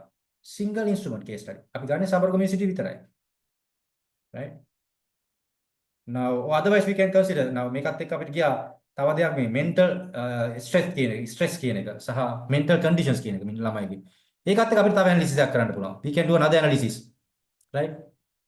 We can do another analysis how the perception of SUSL undergraduates online education affect for their mental strength or health. Right? මේක අපි ගන්න Sabaragamuwa University කරා. Right? අපිට කරන්න පුළුවන්. I'm having a questions. Right. So there's one question, then I will answer that questions now. Then it's very, very easy for that when the study is going on. If I'm conducting qualitative research on a problem like ragging at the university, it is a case study or an ethnography. Now, in this case, it's a case study because you are not going to immerse in the situation and study. Right? Ethnography එකේදී වා immerse වෙනවා. මේකට මුහුණ දීලා ඒක ඇතුලේ කරන දෙයක් නා. එහෙම නැතුව පිටේ ඉඳන් ඇතුලේම community එක ඉන්න පුළුවන්. හැබැයි වා immerse වෙන්නේ වා ragging වෙන්නෙත් නෑ, rag කරන්නෙත් නෑ. Right? එහෙම කරන්නෙත් නෑ. එතකොට වා මේක case study එකක් විදිහට ගන්න පුළුවන්. හැබැයි වාට ethnography එකක් කරනවා නම් ඒක වෙනම එකක්. වෙනම study එකක්. You have become immersed because in that case it's very difficult to do a research in the university system. මේක අලුත් කල්චර් එකක් නෙමෙයිනවා. දැන් කල්චර් එක ස්ටඩි කරපු කෙනෙක්. ඒක තමයි වාට අලුතෙන් කල්චර් ගැන ස්ටඩි කරන්න දෙයක් නැහැ. එත්නෝග්‍රැෆි වලදී කරන්නේ අපි කල්චර් එක ස්ටඩි කරනවා. අපි දන්නේ නැහැ. We have little facts. ඒක නිසා තමයි අපි ට්‍රයිබ් එකේ මෙම්බර් කෙනෙක් වෙන්නේ. ඒක නිසා තමයි අපි බෙගර් කෙනෙක් වෙන්නේ. අපි දන්නේ නැති නිසා. හැබැයි යුනිවර්සිටි ස්ටුඩන්ට් කෙනෙක් විදිහට දැන් පාස් කරලා දිනවා දන්නවා මේ කල්චර් එක. එතනදී එත්නෝග්‍රැෆි වලට වඩා the most suitable method is the case study method. Right? Case study method you can do. Right? I believe that I provided the answer for your questions. Right. Now, single instrumental case. That's what I mentioned, single instrument. Multiple case. Right.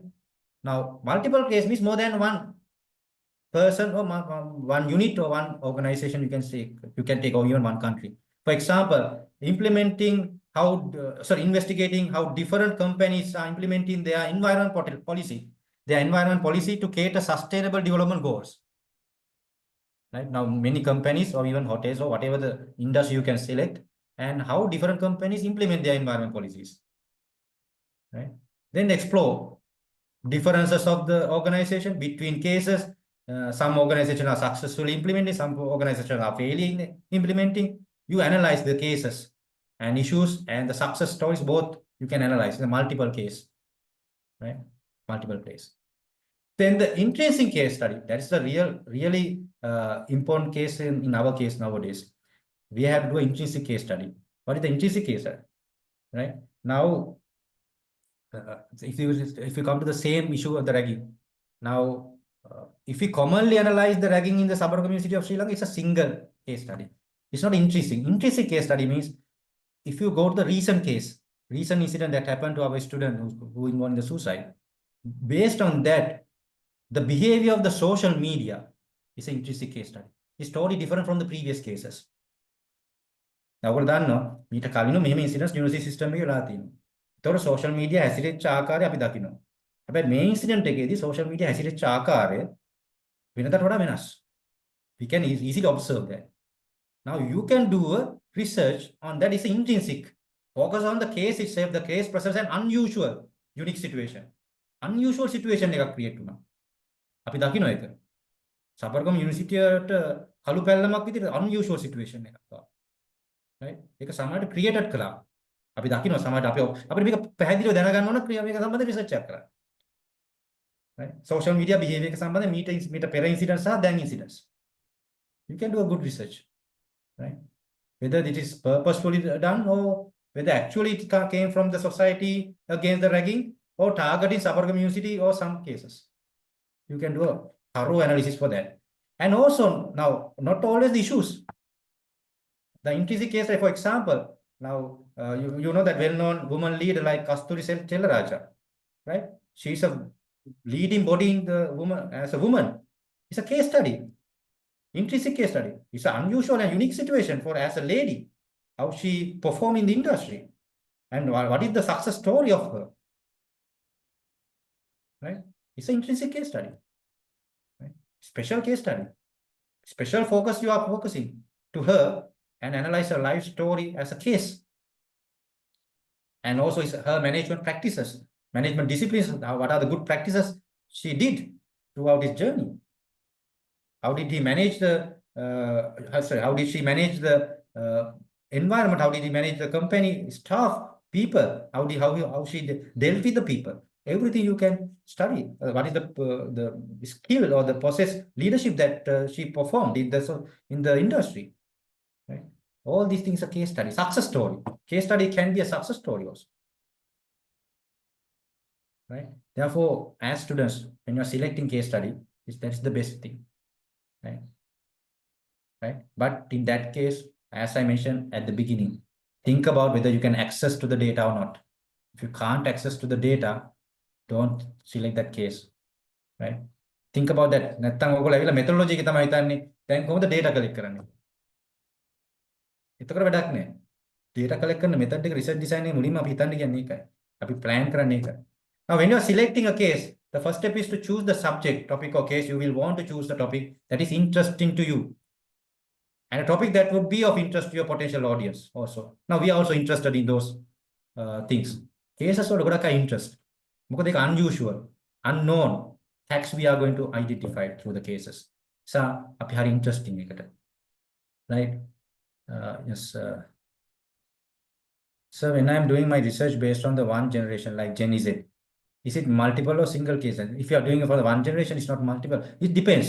Now, for example, in that Gen Z, right? What is your unit of analysis? That's the most important thing. Then Gen Z එක තෝරගත්තට කමන්නේ. Gen Z එකේ කවුද interview කරන්න හරි observe කරන්න හරි ගත්ත කවුද කේසස් ටික.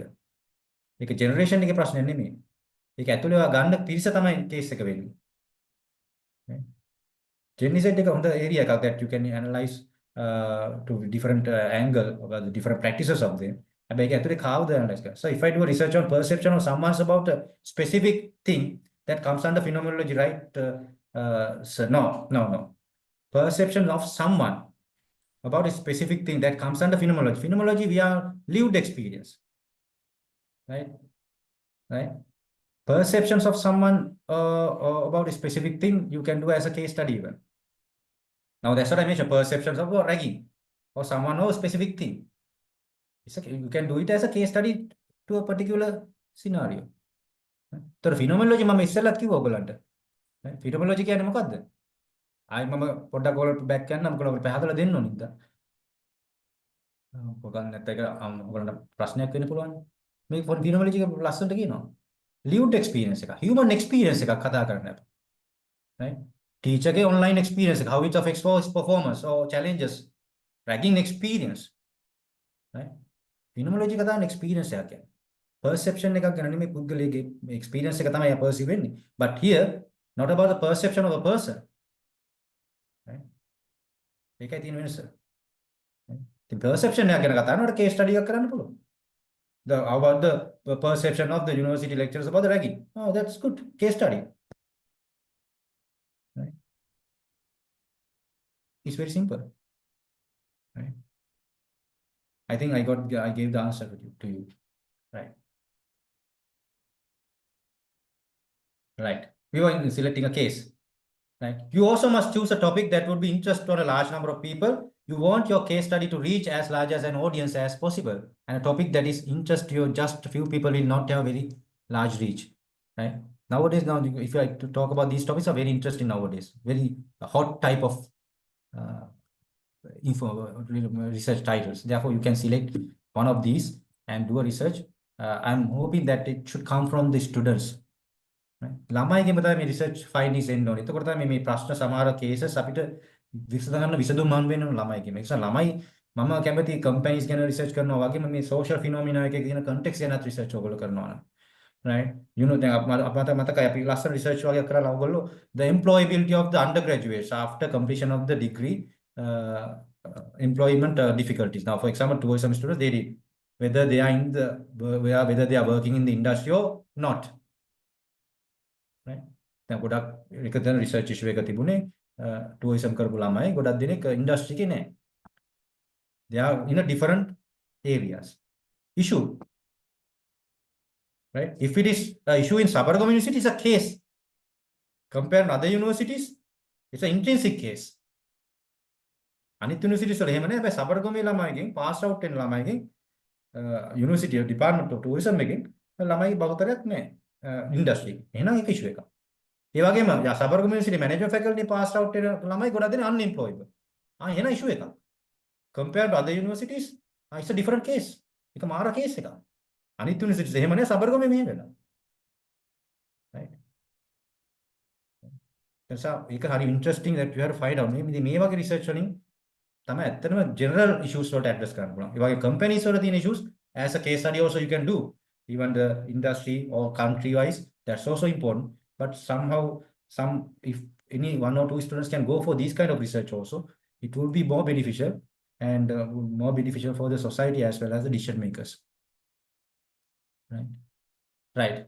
Now, case study, the data collection is extensive, drawing on multiple sources of information such as observation, interviews, documents, and audiovisual materials. The case study, you use many things. Now, for example, if you take the recent case study that I mentioned, audiovisual materials. දැන් අපි දැක්කා ඒ case study එකේදී මේ රැගින් සම්බන්ධයෙන් තියෙන videos, WhatsApps ඒවත් analyze කරනවා. Documents, right? Interviews, right? Observations, everything you can use. Now, for example, Yin recommends 6 types of information in the case study. You can use documentation, letters, memos, newspaper articles, internet articles, and other case studies. The previous case studies also you can use. And archive records like military and service records, company or business records, especially company sales reports, company annual reports, records, employment records, customer databases, you can use as a case study if you are available, if you can get those data, right? And interviews, direct observations, participant observation, and physical artifacts. I mentioned about the direct observation and participant observations also. Now, I will explain about these things a little bit in detail. But in the case study, you don't want to depend on the interviews, right? You can use other methods of collecting data, information, and analyze, and you can do a rich analysis about the case study, about the case based on that. In general, a case study is an empirical inquiry which investigates a contemporary phenomenon within the real life context when the boundaries between phenomenon and context are not evident and multiple sources of evidence are used. Yes, we use that evidence and then analyze the case. Right. Right. I think I gave a clear picture to you about the case study. Yes, there's another question. And, how one business impact to the society? It comes under case study. Now, no, I am doing research on how one business impact to the society. Now that the title is not complete, right? It's a broader title, right? පුතා කරන research එක කරලා business එක impact කරන්නේ කොහොමද සොසයිටිට? How and business. ඉතින් මේක මොන බිස්නස් එකක්ද කියලා අපිට පැහැදිලි නැහැ. සොසයිටි කියන මොන ඉම්පැක්ට් එකක්ද කියලා නැහැ. මේක බ්‍රෝඩර් කන්සෙප්ට් එකක්. මේක කේස් එකක් විදිහට කරන්න බෑ. කේස් එකක් විදිහට කරන අපි ස්පෙસિෆික් වෙන්න ඕනේ. and ස්පෙෂලායිස් වෙන්න ඕනේ particular type එක. මේක ජෙනරල් ටර්ම් එක විතරයි. ඒක මුලින්ම ආගේ ටයිටල් එක ෆයින් ටියුන් කරගන්න ඇත්තටම නැරෝ ඩවුන් කරගන්න මේක ස්කෝප් එක වැඩි. Right? When you're doing this research, then you can think about whether it is a case study or phenomenological based on the nature of the phenomenon. Then the last research design, biography. Now this research normally the university students are not doing, but it's a research design, qualitative research design, and it's a very popular one among the normally in the qualitative researchers. But in the academic field, very rarely you will find this biographical research. Now, what is a biographical research design? Is concerned with the reconstruction of life stories and the constitution of meaning based on biographical narratives and documents. It's a narrative research. දැන් ඔයගොල්ලෝ දැකලා තියෙනවා මේ biography කියන ඒවා. එක එක පුද්ගලයෝ ගැන කතා කරන ඒවා. නේද? ඔයාලා දැකලා තියෙනවා ස්ටීව් ජොබ් ගේ biography එක. Right? ඒක very famous in the world. Right? Biographies. Nelson මැන්ඩෙලාගේ biography. Right? එයාගේ ජීවිත කතාව. මෙතනත් තියෙන අර සාම්ප්‍රදායික research process එක නෙමෙයි. You can't find the introduction, you can't find the literature review, you can't find methodology. Here, the different life stories of that particular person will be considered as chapters, right? From his or her childhood to up to now or up to his or her death. We are going to analyze the make a success story. Make a story create වෙන්නේ. කතාවක් කරන novel එකක් වගේ. Just like a novel. It's really interesting. And you can gain a lot of knowledge, lot of insights to your development. Because these are success stories. Those people who face challenges in their life, how they overcome those things and how they successfully face these challenges and the difficulties. You can study from this biography. Biography එක කොයාට උනා ලියන්න පුළුවන්. හැබැයි වාගේ biography එක කියලා කෙනෙකුට යමක් ගන්න තියෙනවා විතරයි. නිකම් biography ලිව්වට වැඩක් නැහැ. මේක ලියන්නේ වෙන කෙනෙක්. මේක තියෙන narration එක තියෙන එක. මේක autobiography එක වෙනස් වෙනවා. The biography is written by another author. It's a narration. He will interview some people relevant to that particular person and also that particular person and collect some data from the secondary data, some newspaper articles, whatever it is. ඔක්කොම collect කරන් තමයි මෙයා කතාවක් ලියන්නේ. Right? Here the research studies the lives of individuals or more restoried. It's a social interpretation, right? Expresses and inscribes the stories of others. Right? Story එකක් මේ කියන්නේ. හරි ලස්සන මේ story එක. Now, Densi suggests that research begin analysis by identifying an objective set of experiences in the subject's life, nothing life course stages and experience. For example, from childhood, early childhood, old age, written as a chronology, order of events. එයාගේ මුළු ජීවිත කතාවම ලස්සනට මේක කතා කරනවා. මේක real life experience එකක්. මේක real මේක තියෙන්නේ අපි හිතනවා truth හැම වෙලාවෙම. ඕතගේ වගකීමක් තමයි මේක හරහා සත්‍ය මනුස්ස මුණ දෙච්ච සැබෑ challenges ටික. Even such as education, marriage, and employment, all these things, right? You can read and understand. The සාර්ථක පුද්ගලෙක්ගේ biography එකක් කිව්වොත් ගොඩක් දේවල් ගන්නකොට ඒක research එකක් normal academic research එකක් කියනකට වඩා දෙයක් වගේ life එකට එනවා. Right? The next, the researcher gathers concrete contextual biographical materials using interviews and documents. Thus, the focus is in gathering stories. The research explores the meaning of these stories, relying on the individual to provide explanations and searching for multiple meanings. Now, here what the research is doing, after collecting data, research is adding explanations and meanings to that story. යාගේ ජීවිත කතාව ලියන ගමන් ඒ ජීවිත කතාවෙන් එන හරපද්ධති research ඇතුල් කරනවා. Research analyze කරනවා ජීවිත කතාව. යාගේ personal views also sometimes you can see. යා දකින ආකාරය යාගේ perceptions there you can see in the biography. Its structure is different from quantitative research or qualitative research. No chapters such as introduction, literature review, methodology. It's just like a novel. It's just like a novel. Some example, right? Churchill, Winston Churchill, A Life by Martin Gilbert in 1992, very famous biography about the Winston Churchill, I think you know about. Considered by many to be Britain's greatest prime ministers ever when the World War II is going on. He was the prime minister of the Britain, and his challenges and his decisions mainly affected for the World War II, and how he behaved, how he acted, and how he defeated the enemies or the Allied as a partner of the Allied team. All these stories හැම එකම ලස්සනට තියෙනවා කතාවක් විදියට හරිම ලස්සනට තියෙනවා. තව එකක් ෂේක්ස්පියර්. Now Winston Churchill මෑතකදී ෂේක්ස්පියර් කියන්නේ පුද්ගලයා මෑතක පුද්ගලෙ නෙමෙයි. Right? Wheeling the World, how Shakespeare became a Shakespeare. His life story. Right?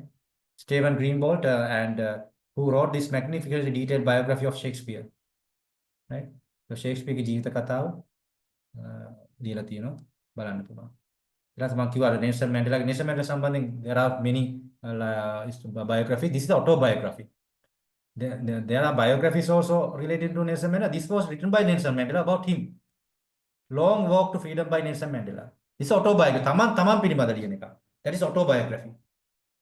The biography will be written by the narrator or someone else about some person outside the author. But here, Nelson Mandela තමන්ගේ experience again. The former South African president wrote this stunning autobiography about his struggle against the apartheid and his imprisonment and presidency. Especially උදාහරණ වර්ණ භේදවාදයත් එක්ක ඔහු මුහුණ දුන්න challenges ටික ගැන and ඔහුගේ සිරගත කිරීම ගැන තමයි autobiography එකේ තියෙන්නේ. Long Walk to Freedom. Right? Written by him. Right? Now these are the research designs. Right? I have explained about five research designs to you. Right? Starting from the phenomenology. Right? Right? Up to biography. Right? So the phenomenology, biography, ethnography, case study, and grounded theory. I mentioned that most of the time students are using case study and very rarely phenomenology also they are using, right, as undergraduates. Therefore, case study is the most important part in your research work, right? Right. Now, I have discussed step two and determine the research approach. Now I'm moving to a little bit about the step 3 and step 4 of the research design and 5, research plan and select participant and collect data. This is common to all the research designs, right? Commonly to all the research designs, I'm going to give a brief idea because this will be further discussed in detail later in upcoming sessions. But here I'm trying to give some kind of background information to you as an assistance to your existing research, right? Develop a research plan. Now create a research plan that outlines the steps, procedures, and timeline for your study. Identify the target population of participants. That's very important. Whether you are doing a phenomenology research or case study or grounded theory, you have to understand your target population, right? To whom we are reaching to collect the data. Because this data collection is sometimes face-to-face data collection, right? Most of the time. And you have to go to the field and immerse. In that case, you have to identify your target population in advance, whether I can do this. මට මේක කරන්න පුළුවන්ද? මෙතනට access තියෙනවද මට? මේක දන්නේ නැතුව plan එක හදාගත්තේ නැතුව design එක පස්සේ ගන්න යන්න හිතන්න එපා. And how can I collect the data? whether I can interview these people, whether I can access to them, right? What is the, whether I'm going to use the observation method or data analysis or the documents or the secondary data, right? Right? Then the select participants. Determine the criteria for selecting participants who can provide valuable insights related to your research questions. Consider factors such as demographics, expertise, experiences, right? That's why our sampling techniques, most of the time purposive for snowball sampling, right? When you are doing a research in the qualitative research, it's not a random sampling because we need to reach the specific person. Randomly, you can't find that particular person. Specific person, if you want to reach, go for the purposive sampling. For the snowball, even sometimes convenience also better, but most probably purposive sampling is the best. For example, if you want to interview a beggar, right, who is having, uh, who is in this particular job or particular scenario for a long period, we have to definitely reach for that particular person, selected person purposively, right? ඒතකොට සමහර මැනේජ්මන්ට්ස් අපි දකිනවා අපි ළමයි කරනකොට cases වලදී සමහර top level managers reach කරන්න දෙනවා. ඒක purposely reach කරන්න ඕනේ because they are the people who know about the context or the phenomena well. Right? ඔය ස්ටඩි කරන ඒරියා ගැන හොඳ දැනුමක් තියෙන එයාට. එයා තමයි එක්ස්පර්ටයිස් එක කෙනා, එක්ස්පීරියන්ස් තියෙන කෙනා. right? එතකොට එයා ගාවට එයා යන්න ඕනේ. එයාගේ ඉන්ටර්විව් එකක් කරන්න ඕනේ. එයාත් එක්ක කතා කරන්න නැතුව වැඩක් නැහැ ස්ටඩි එක. දැන් women leadership ගැන කතා කරනවා එයා කස්තූරි ගාවට යන්නේ නැතුව වැඩක් නැහැ. ඒක purposely යන්න ඕනේ. right? එතන ගියේ නැත්නම් වැඩක් නැහැ රිසර්ච් එකේ. මෙයාව ඉන්ටර්විව් කරේ නැත්නම්. Because we are collecting a lot of information from that participant. Therefore, it is purposefully you are selecting most of the time. Sometimes if you can't approach to that from one person, you will get the recommendation to another person, go like snowball. Right? That's what normally we do in the whatever this research design you select. Right. Some examples about the sampling, theoretical sampling I explained earlier. Help the research to form the theory based on the emerging findings, and until the saturation, you go with the sample and you will determine the sample size based on the saturation. That's called theoretical sampling. And purposive sampling, as I mentioned, intentionally select participants based on the relevance to the objective. Intentionally. මේක ඉතා වැදගත් interview එක මට. ඒක නිසා මම කරන්න ඕනේ යත් එක්ක. Then the snowball sampling, existing study participants find new participants from their network. Yeah, you will request for one participant to find out another participant for me to interview, just like a snowball. Convenience, I'm not recommending most of the time, but it's okay in some cases. You can go with the convenience based on the access easiness. Based on the access easiness, you go for the convenience sampling. Or combination, sometimes you may use purposive plus snowball both for the data collection, no issue, or mixed method, combination or mixed methods, right? Right. Now, in this particular segment, I'm talking about the qualitative research. You know that, I'm not talking about the quantitative sampling techniques or the mixed method sampling techniques, right? You can study those things under those sessions, but mainly consider about the qualitative factor here. And the most common methods of gathering information, you know that our students, they are involved in this at the moment also in the data collection. Sometimes some students are doing these interviews. Most popular method in the qualitative research, interviews, focus group, observations, and document analysis. Right? I'm going to talk about a little bit about these things not in detail, very simply, just to give an idea. First, interviews. Right? It's a part of research design. You have to understand how to conduct an interview properly. Right? Interviews are the most popular method of data collections in the qualitative research because when you access into the social context or if you are going to analyze the perceptions, behavior of the person, the best method is interviews because you are going to have face-to-face most of the time. Sometimes because of the new technology, sometimes you may have Zoom interviews. But I do not recommend Zoom interviews because you can't do in-depth interviews or you can't analyze some facial expressions or body languages through Zoom. In the qualitative research is very important thing, analyzing the body languages and facial expressions of the person. That also gives some hints, some information to the analysis.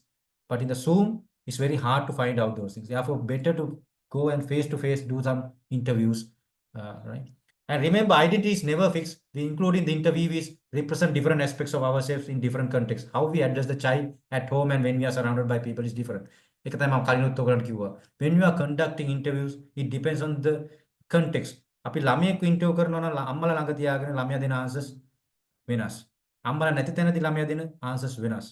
Right? I can remember one incident mentioned by one of the professors when I was studying my masters. Right?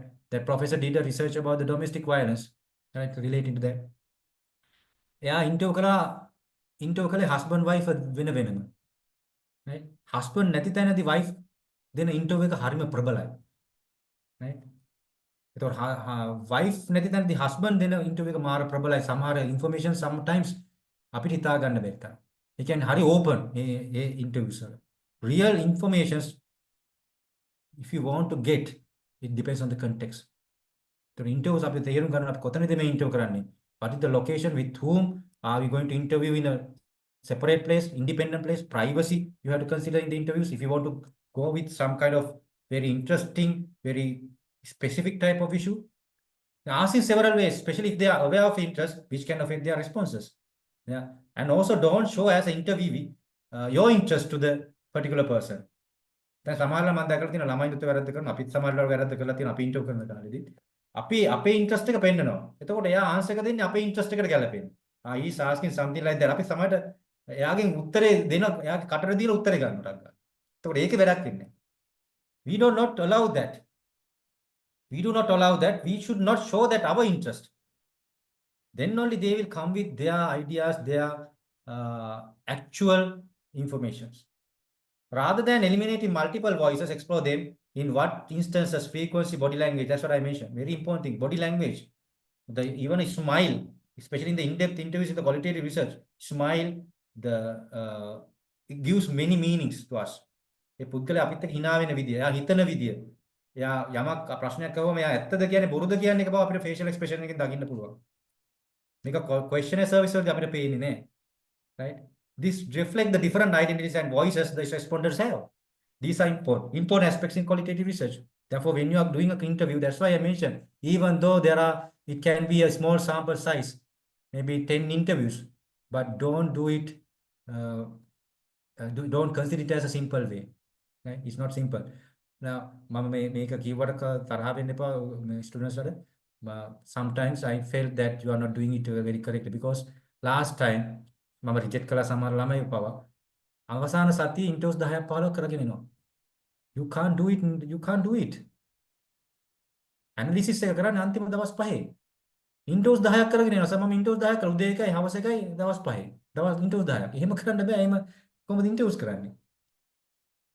It shows that you haven't provided the information correctly, and it's not the correct information.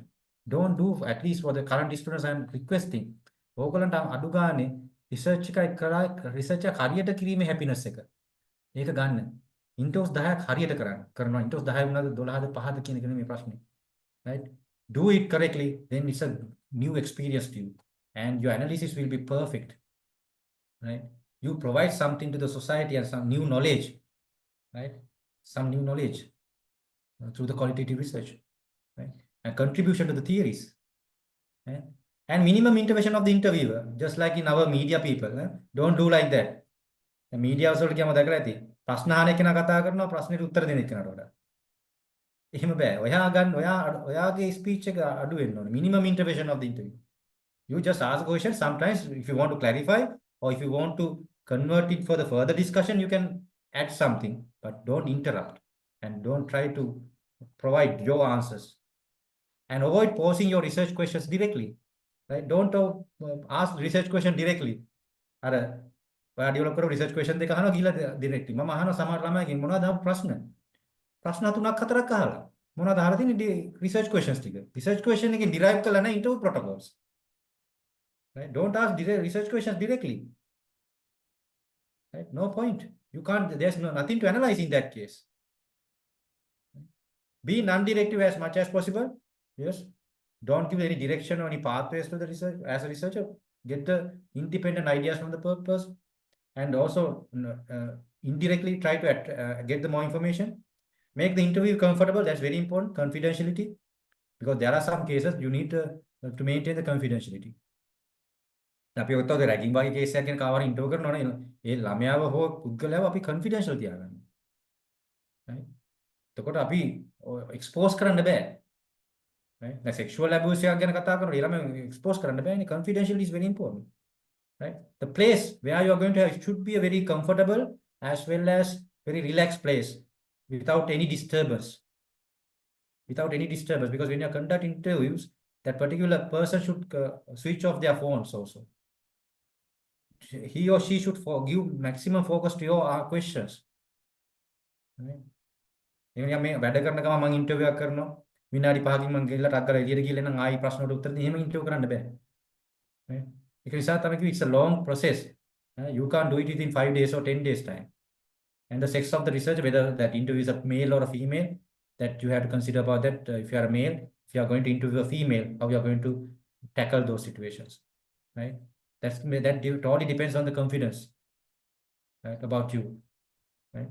Then the time when you are going to have that, මම වැඩ කරන ගමන් busy schedules අතර interviews කරන්න යන්න එපා, right? යාර වෙනම time එකක්, relax time එකක් ඕනේ interview එකක් කරනකොට.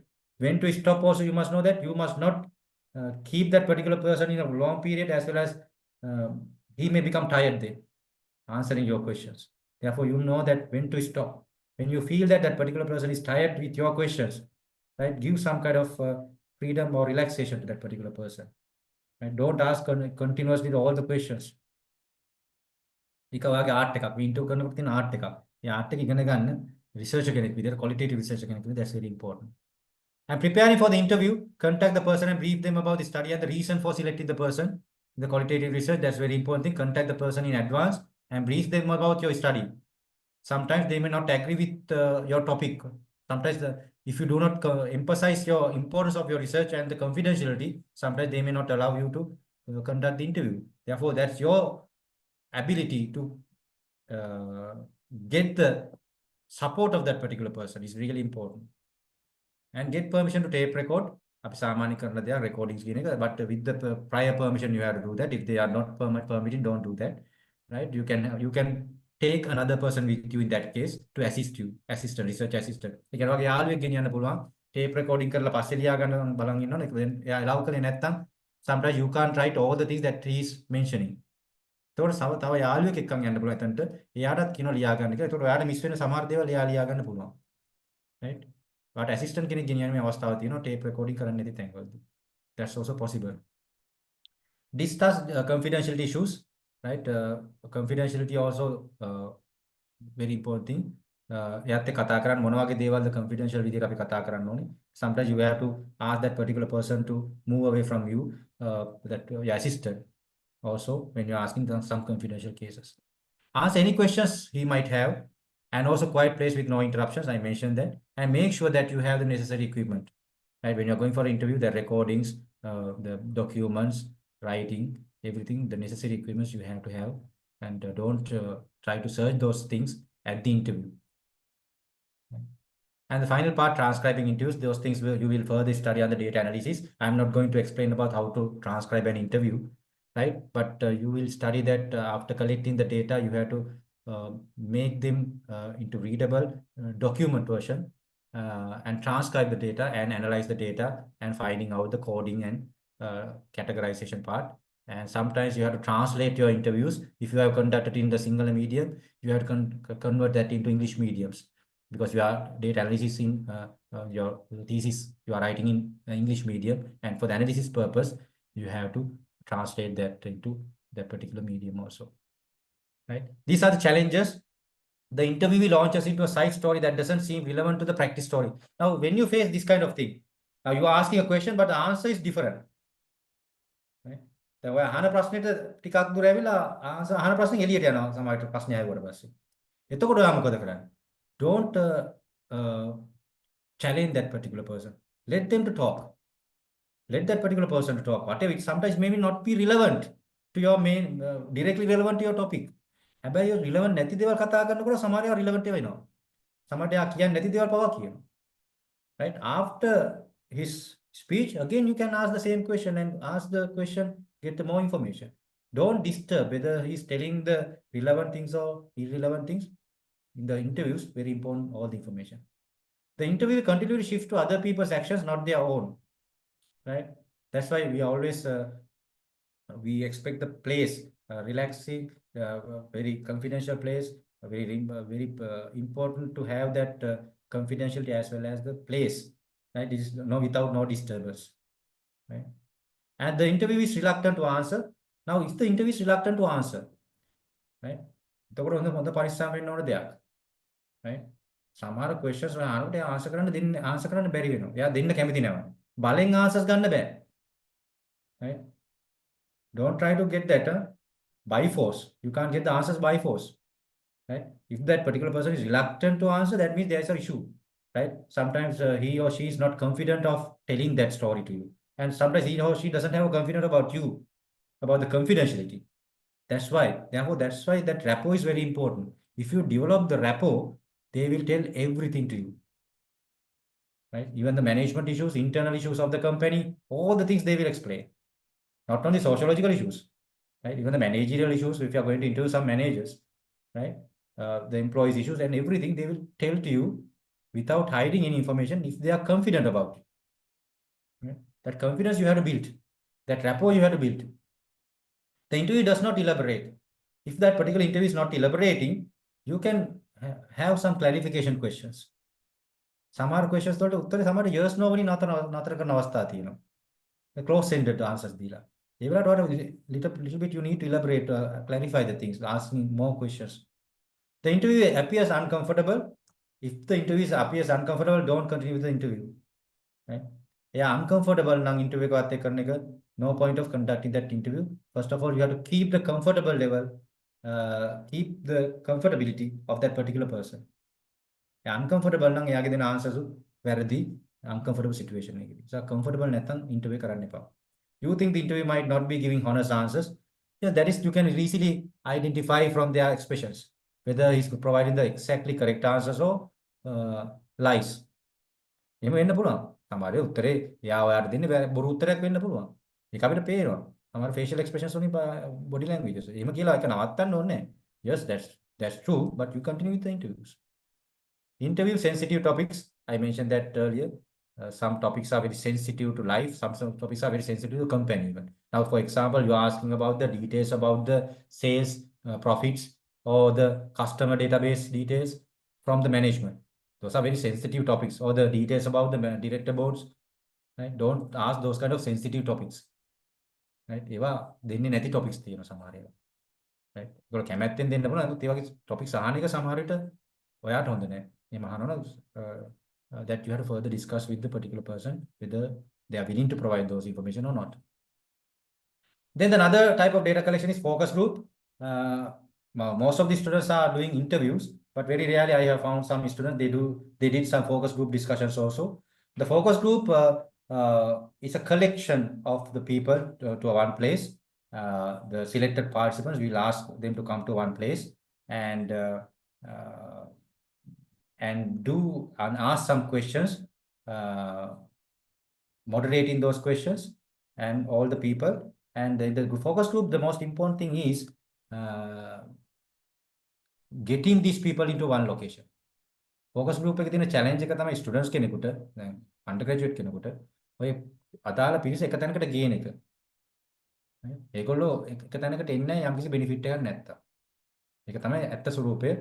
Then, for example, if you want to interview some students who face ragging, අපි ragging වෙච්ච 10 දෙනෙක් අපි එක දැනකට ගේන්න ඕනේ. එතකොට ඒ දැනට ගේනකොට ඒක challenge එකක්. මේ focus group එක ගන්නකොට focus කරන්න යනකොට. එතකොට ඒක we have to use some strategies for that. In the business world, we use that. In your case also, we can use some strategies to bring them together to one particular place. And after that, with their permission, you can, if you want, you can do the recording with their permission only. And also promote group discussion and also start with the game, right? Don't ask directly the questions, right? Give the confidence building, and the rapport development is very important in the focus group, and give a time period for members to identify themselves, each other. පොඩ්ඩ අඳුර ගන්න දෙන්න කවුද මේ group එකේ ඉන්න කට්ටිය. එකපාරටම පළවෙනි ප්‍රශ්නේ මෙයාගෙන් දෙවෙනි ප්‍රශ්නේ මෙයාගෙන් කියලා අහන්න නෑ.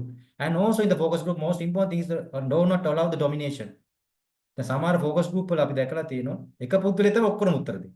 සමහර කට්ටිය silent. You can't do that. You have to get the answers from everyone. No one can be silent in the focus group. And also do not allow the domination for the person in the focus group. Right? So the focus groups, even sometimes you can do more than one focus groups till saturation, generally with 6 to 8 discussions sometimes even. It's up to you, depends on the saturation level, number of the amount of information that you are gathering. If the information are not saturated, you have to further do focus groups with the relevant parties and continue it. Right. The composition of the groups depend on the problem, right? To whom you are going to address, ask questions. That depends. And when you are conducting a focus group, you have to act as a moderator. You have to control the discussions. There can be some arguments, some conflicts among the members. Even you have to settle them if that happens, right? That's your part as a moderator, and you can write those things in a board or a document. What they are mentioning, their concepts, their points. That's really important for your analysis. ඒගොල්ලෝ කතා කරන දේවල් එක්ක white board එක නැත්නම් ඔයගොල්ලන්ගේ document එක නැත්නම් computer එකට හරි type කරගන්න ඕනේ. And try to find out, and finally you are going to screen the ideas. And you are going to screen the ideas and analyze. And the place time you have to decide whether the place separate premises or in the university or somewhere else, even inside a hotel, whatever it is place you can determine. And the time period also, recording a video with the permission you can do that, and transcribing after collecting data you can transcribe. Then the next data collection methods, observations, right?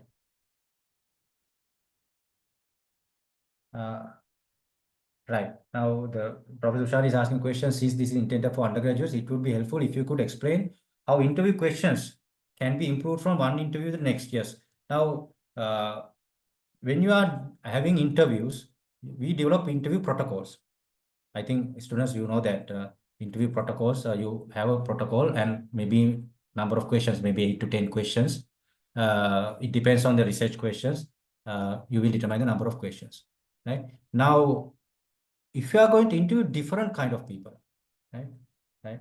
Now, I think that the question that Professor Shan is asking, normally those interview questions, we are asking the same questions from everyone if the participants are similar, right? But you can improve the questions with the clarifications according to situation. But if you are going to interview different kind of people, right? In that case, you have to improve the questions based on the unit of analysis that you are going to see. For example, now if you are going to interview in a hospital, nurses you are going to interview, and doctors also you are going to interview. In that case, you have to have some common interview questions to address some issues or some questions that you ask in the research, as well as some question that is relevant to a specific group also, right? In that case, you have to separately analyze that questions, right? Then you have to have some kind of different analysis. For example, if you go for the thematic analysis, different thematic analysis you have to go. But if you are going to ask the same questions from everyone, you can go with the same questions, but it can be again further clarified according to situation that you are going to have. For example, if you are going to interview top level managers in a 5-star hotels, for example, right? There are some 8 or 10 questions, right? Now, the answering to these 10 or 8 questions by the manager number 1 may be very simple way of answering and explaining the things, but he's not clarifying the things, so in detail he's not answering. Then you must know that how to get those information, improving the way of answering questions, right? With the clarification. But the manager B may be explaining the things in detail. Sometimes he may go beyond the question that you ask. Sometimes he may come with some different ideas or different viewpoints even, right? Therefore, you have to identify your scope, right? You have to identify your scope and get the information that you need to analyze for the research questions, right? That and also after conducting one interview, you can identify the drawbacks of that particular interview, right? What are the mistakes I did in that interview? Anything that I could not follow when you are interviewing. Then you can adapt those things in the second interview. For example, when you are interviewing, as I mentioned, the challenges of the interview, you didn't consider about some sensitive information, but you asked. Therefore, that particular researcher, particular interviewer was uncomfortable with your questions. ඔයත් එක පොඩ්ඩක් uncomfortable වෙලා ඔයත් එක්ක සමහර විට ගැටුම්කාරී තත්යකට එන්න පුළුවන්. ඒ වගේ mistakes වෙන්න පුළුවන් interview එකක් කරනකොට. ඒක minimize කරගන්න ඕනේ ඊළඟ interview එකට යනකොට.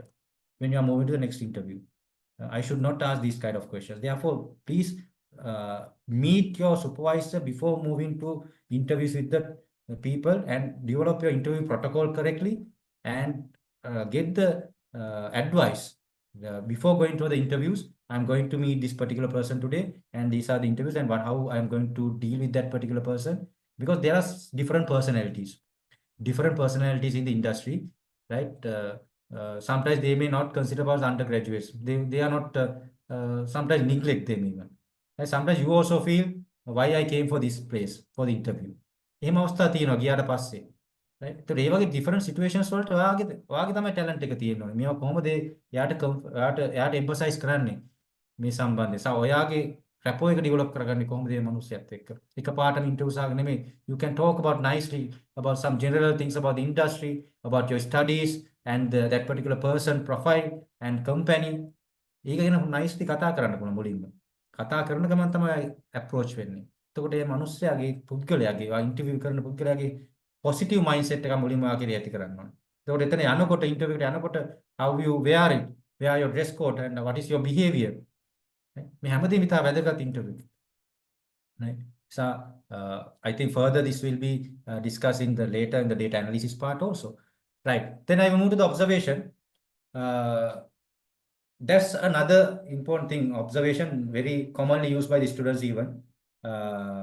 In addition to the interviews, I found many students are using observations also, especially in the social science research and even management research also. You can do that. Now, observation you can do it in a 3 different way. One is complete participant, or as an observer as participant, as also complete observer. You have to know the difference.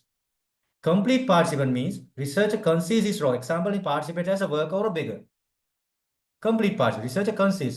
ඔයා යනවා immerse වෙනවා ඒ society එකේ. හැබැයි ඔයා researcher කෙනෙක් කියලා කවුරුත් දන්නේ නැහැ. Researcher concedes his role. Right? මේක ඉතා භයානක එකක්. ඔයාව දන්නේ නැහැ researcher කෙනෙක් කියලා. ඔයා ඇවිල්ලා තියෙන මේ research එකේ data collect කරන්න කියලා දැනගත්තොත් ප්‍රශ්නයක් වෙන්න පුළුවන්. Right? It's just like that. You know that intelligence in the army. බුද්ධිංශය කියලා එකක් තියෙනවනේ army එකේ. army එකේ බුද්ධිංශ කරන්නේත් එහෙමනේ. They go for the terrorist territories and work with them sometimes. They don't know whether they are intelligent officers. Right? හැබැයි දැනගත්තොත් එimhe කුටි කන්නේ වෙනවා. නැත්නම් මරලා දාලත් එන්න පුළුවන් සමහරවිට.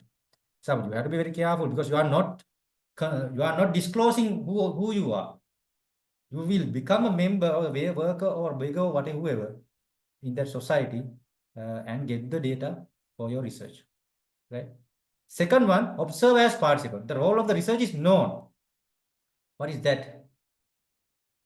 The role of the research is known. ඒ කියන්නේ ඔයාගේ රෝල් එක දන්නවා. ඒගොල්ලෝ දන්නවා ඔයා මෙතන හිටියට මේ රිසර්ච් එකට අවශ්‍ය data ගන්න. Right? Then no issue. Right? With their consent sometimes with their known factors they know that you are a researcher. That's okay. Then the complete observer. There is a risk of not getting authentic information as participants are conscious of the observer's presence. Now this is another important thing. Complete observer, complete participant you know, and the observer as participant also you know. Then here, complete observer. What is that? There is a risk of not getting authentic information as participants are conscious of the observer's presence. They can ඔයාගේ behavior එක අනිත් අය බලන් ඉන්නවා එතනදී. බලන් ඉඳලා sometimes they are not giving authentic information if they are conscious about your observers. Right? මොනවද observe කරන්න කියන එක සම්බන්ධයෙන් සැක. ඒ වගේම දෙයක් ඇති වුණොත් එහෙම ඒගොල්ලෝ ආට authentic information දෙන්නේ නැති වෙනවා. ඒතකොට අපිට observe කරනකොට දෙකක් තියෙනවා කරන්න. එකක් එළියේ ඉඳගෙන observe කරන්න පුළුවන්. Or otherwise you can immerse in the area concerning your role or disclosing your role. දෙකම කරන්න පුළුවන්. එහෙම නැත්නම් outside observer කියලා. Now normally in the applied science, natural science research, we do outside observation. දැන් අපි in our field we do that observations in the management about the company. The behavior of the employees you can observe. Right? Whether the teamwork behavior.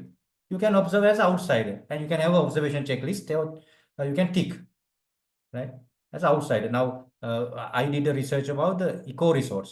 I observed the criterias of eco-resource and observe in the hotel.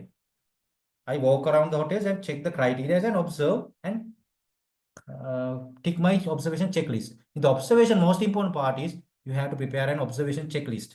Just like in the interview protocol for the interviews,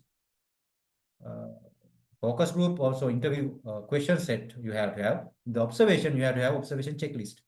What you are going to observe, it should be based on your research questions and objectives. ඒකට answers කරන ඒවා තමයි හොයාගන්න ඕනේ. නැත්නම් හැමදේම observe කරලා වැඩක් නැහැ. Unwanted things you don't want to observe. To observe the thing that is relevant to your research. Right? In the observation, that's what you have to do. Right? Then finally, tips on audio recording. Again, when you're going for the recording for the focus group, select a digital recorder or transcriber. Be ready for certain technical problems. Some that can be happen. That's why you always get ready to write the things interviewing or focus group. You have to think about that. Always take short notes and also keep the tape recorder running even after the actual interview is over. Why? Because you need to give us some time period for so that sometimes maybe some information after some informal discussions. වාදෙන් අදාළ පුද්ගලයාත් එක්ක interview කළාට පස්සේ ඔයා questions ටික අහලා ඉවරයි. හැබැයි ඊට පස්සේ සමහර ඉන්ෆෝමල් ක්වෙස්චන්ස් සමහර ඉන්ෆෝමල් විදිහේ ඩිස්කෂන් එකක් යන්න පුළුවන්.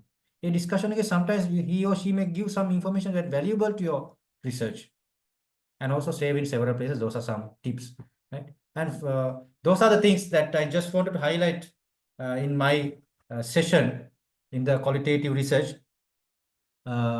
I'm not going to, I didn't do a deep analysis about the data collection because it's further discussed in the data analysis part also. But I just wanted to emphasize to you about these designs. Now, what I'm asking here, as at the beginning also I mentioned, one of the mistake that you are doing that I want to highlight finally. Qualitative research is not reporting things. Please carefully identify this issue. දැන් ඕගොල්ලෝ කරන වැරද්ද තමයි ඕගොල්ලෝ interview කළත් focus group කළත් ඕගොල්ලෝ කරන්නේ රිපෝටින්. මොකද්ද කරන්නේ? ඉන්ටර්විව්ස් කරනවා, ට්‍රාන්ස්ක්‍රයිබ් කරනවා. ඇනලිසිස් එකේදී මොකද්ද කරන්නේ? කෝඩ්ස් ටික දානවා. මෙයා මෙහෙම කිව්වා, මෙයා මෙහෙම කියලා කෝඩ් එකක් දාලා අර ප්‍රශ්නෙට උත්තරේ කෝඩ්ස් අහනවා. It's just reporting the same thing that the media people are doing. Media කරන කට්ටිය කරන්නේ මොකද්ද? Right? What they are doing? They are asking a question from the person and reporting it to newspaper or news bulletin. The same thing, don't do that. You need to analyze that. Content or thematic analysis, you have to do whatever is, finally it may be a theory. But however, analytical part is not there, just reporting the things. ඒක නිසා තමයි ගොඩක් ළම හිතන්නේ මේ qualitative research හරි lazy කියලා. Interview කළා interview එකේ data ටික මෙහෙම දැම්මා කියලා. නෑ, I couldn't find a proper analysis in your analysis. That's something that I want to emphasize here. And I think Dr. Dinesh, you're having questions. Dr. Dinesh, yes, but I think you can't ask the question, you have to type the questions. Right? Right? You have raised the hand. I don't know. Right? That's what I'm mentioning to you. Please consider about that. Without analysis, no point of collecting data and just putting into the report. Right? And please study the content analysis. Later you will study about the data analysis part. Please carefully study those things. That's very important. After collecting the data, how can you analyze the qualitative data in a correct way? Whether using manually or using in vivo like software, whatever it is, do it in the correct way. That's really important. Right? Any questions? You can put them into the chat box if you have any questions.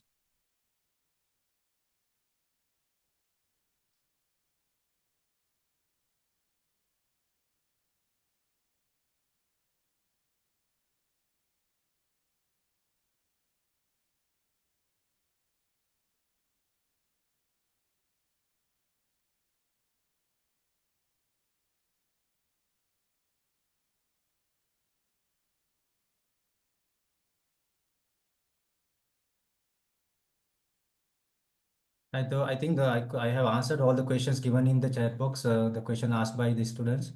And yes, all the questions. If there's any other questions, please ask. Otherwise, we can wind up the session. Madhusha, are you there? Thank you very much, sir. Yes, So again, good evening to the distinguished. Yes, sir. No, it's okay. Again, good evening to the distinguished guest and to the respected audience. So it's my privilege to have been asked to propose the word of thanks on behalf of the Department of Accountancy and Finance, Faculty of Management Studies, for the successful completion of the fourth session of the Thesis Mastery Program of 2025.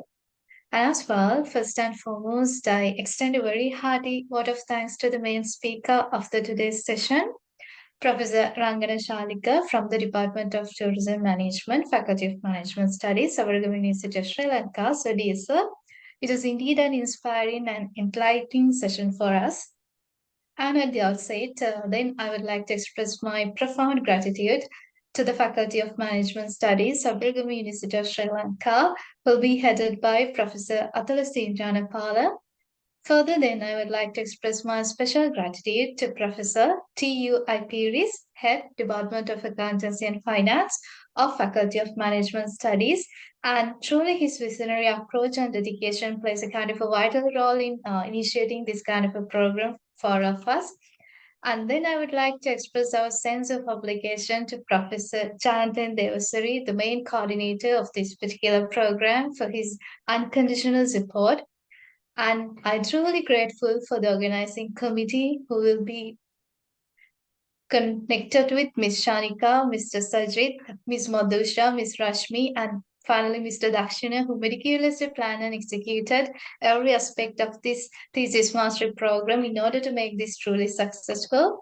Finally, I would like to sincere thank to the audience, including academics, researchers, and all the research students for their active participation throughout the session.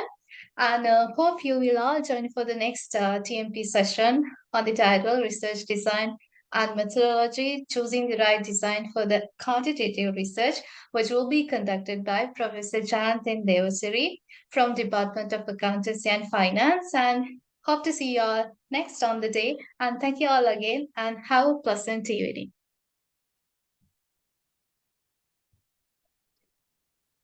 Thank you very much, sir. You are welcome, Sajid. Okay. Thank you.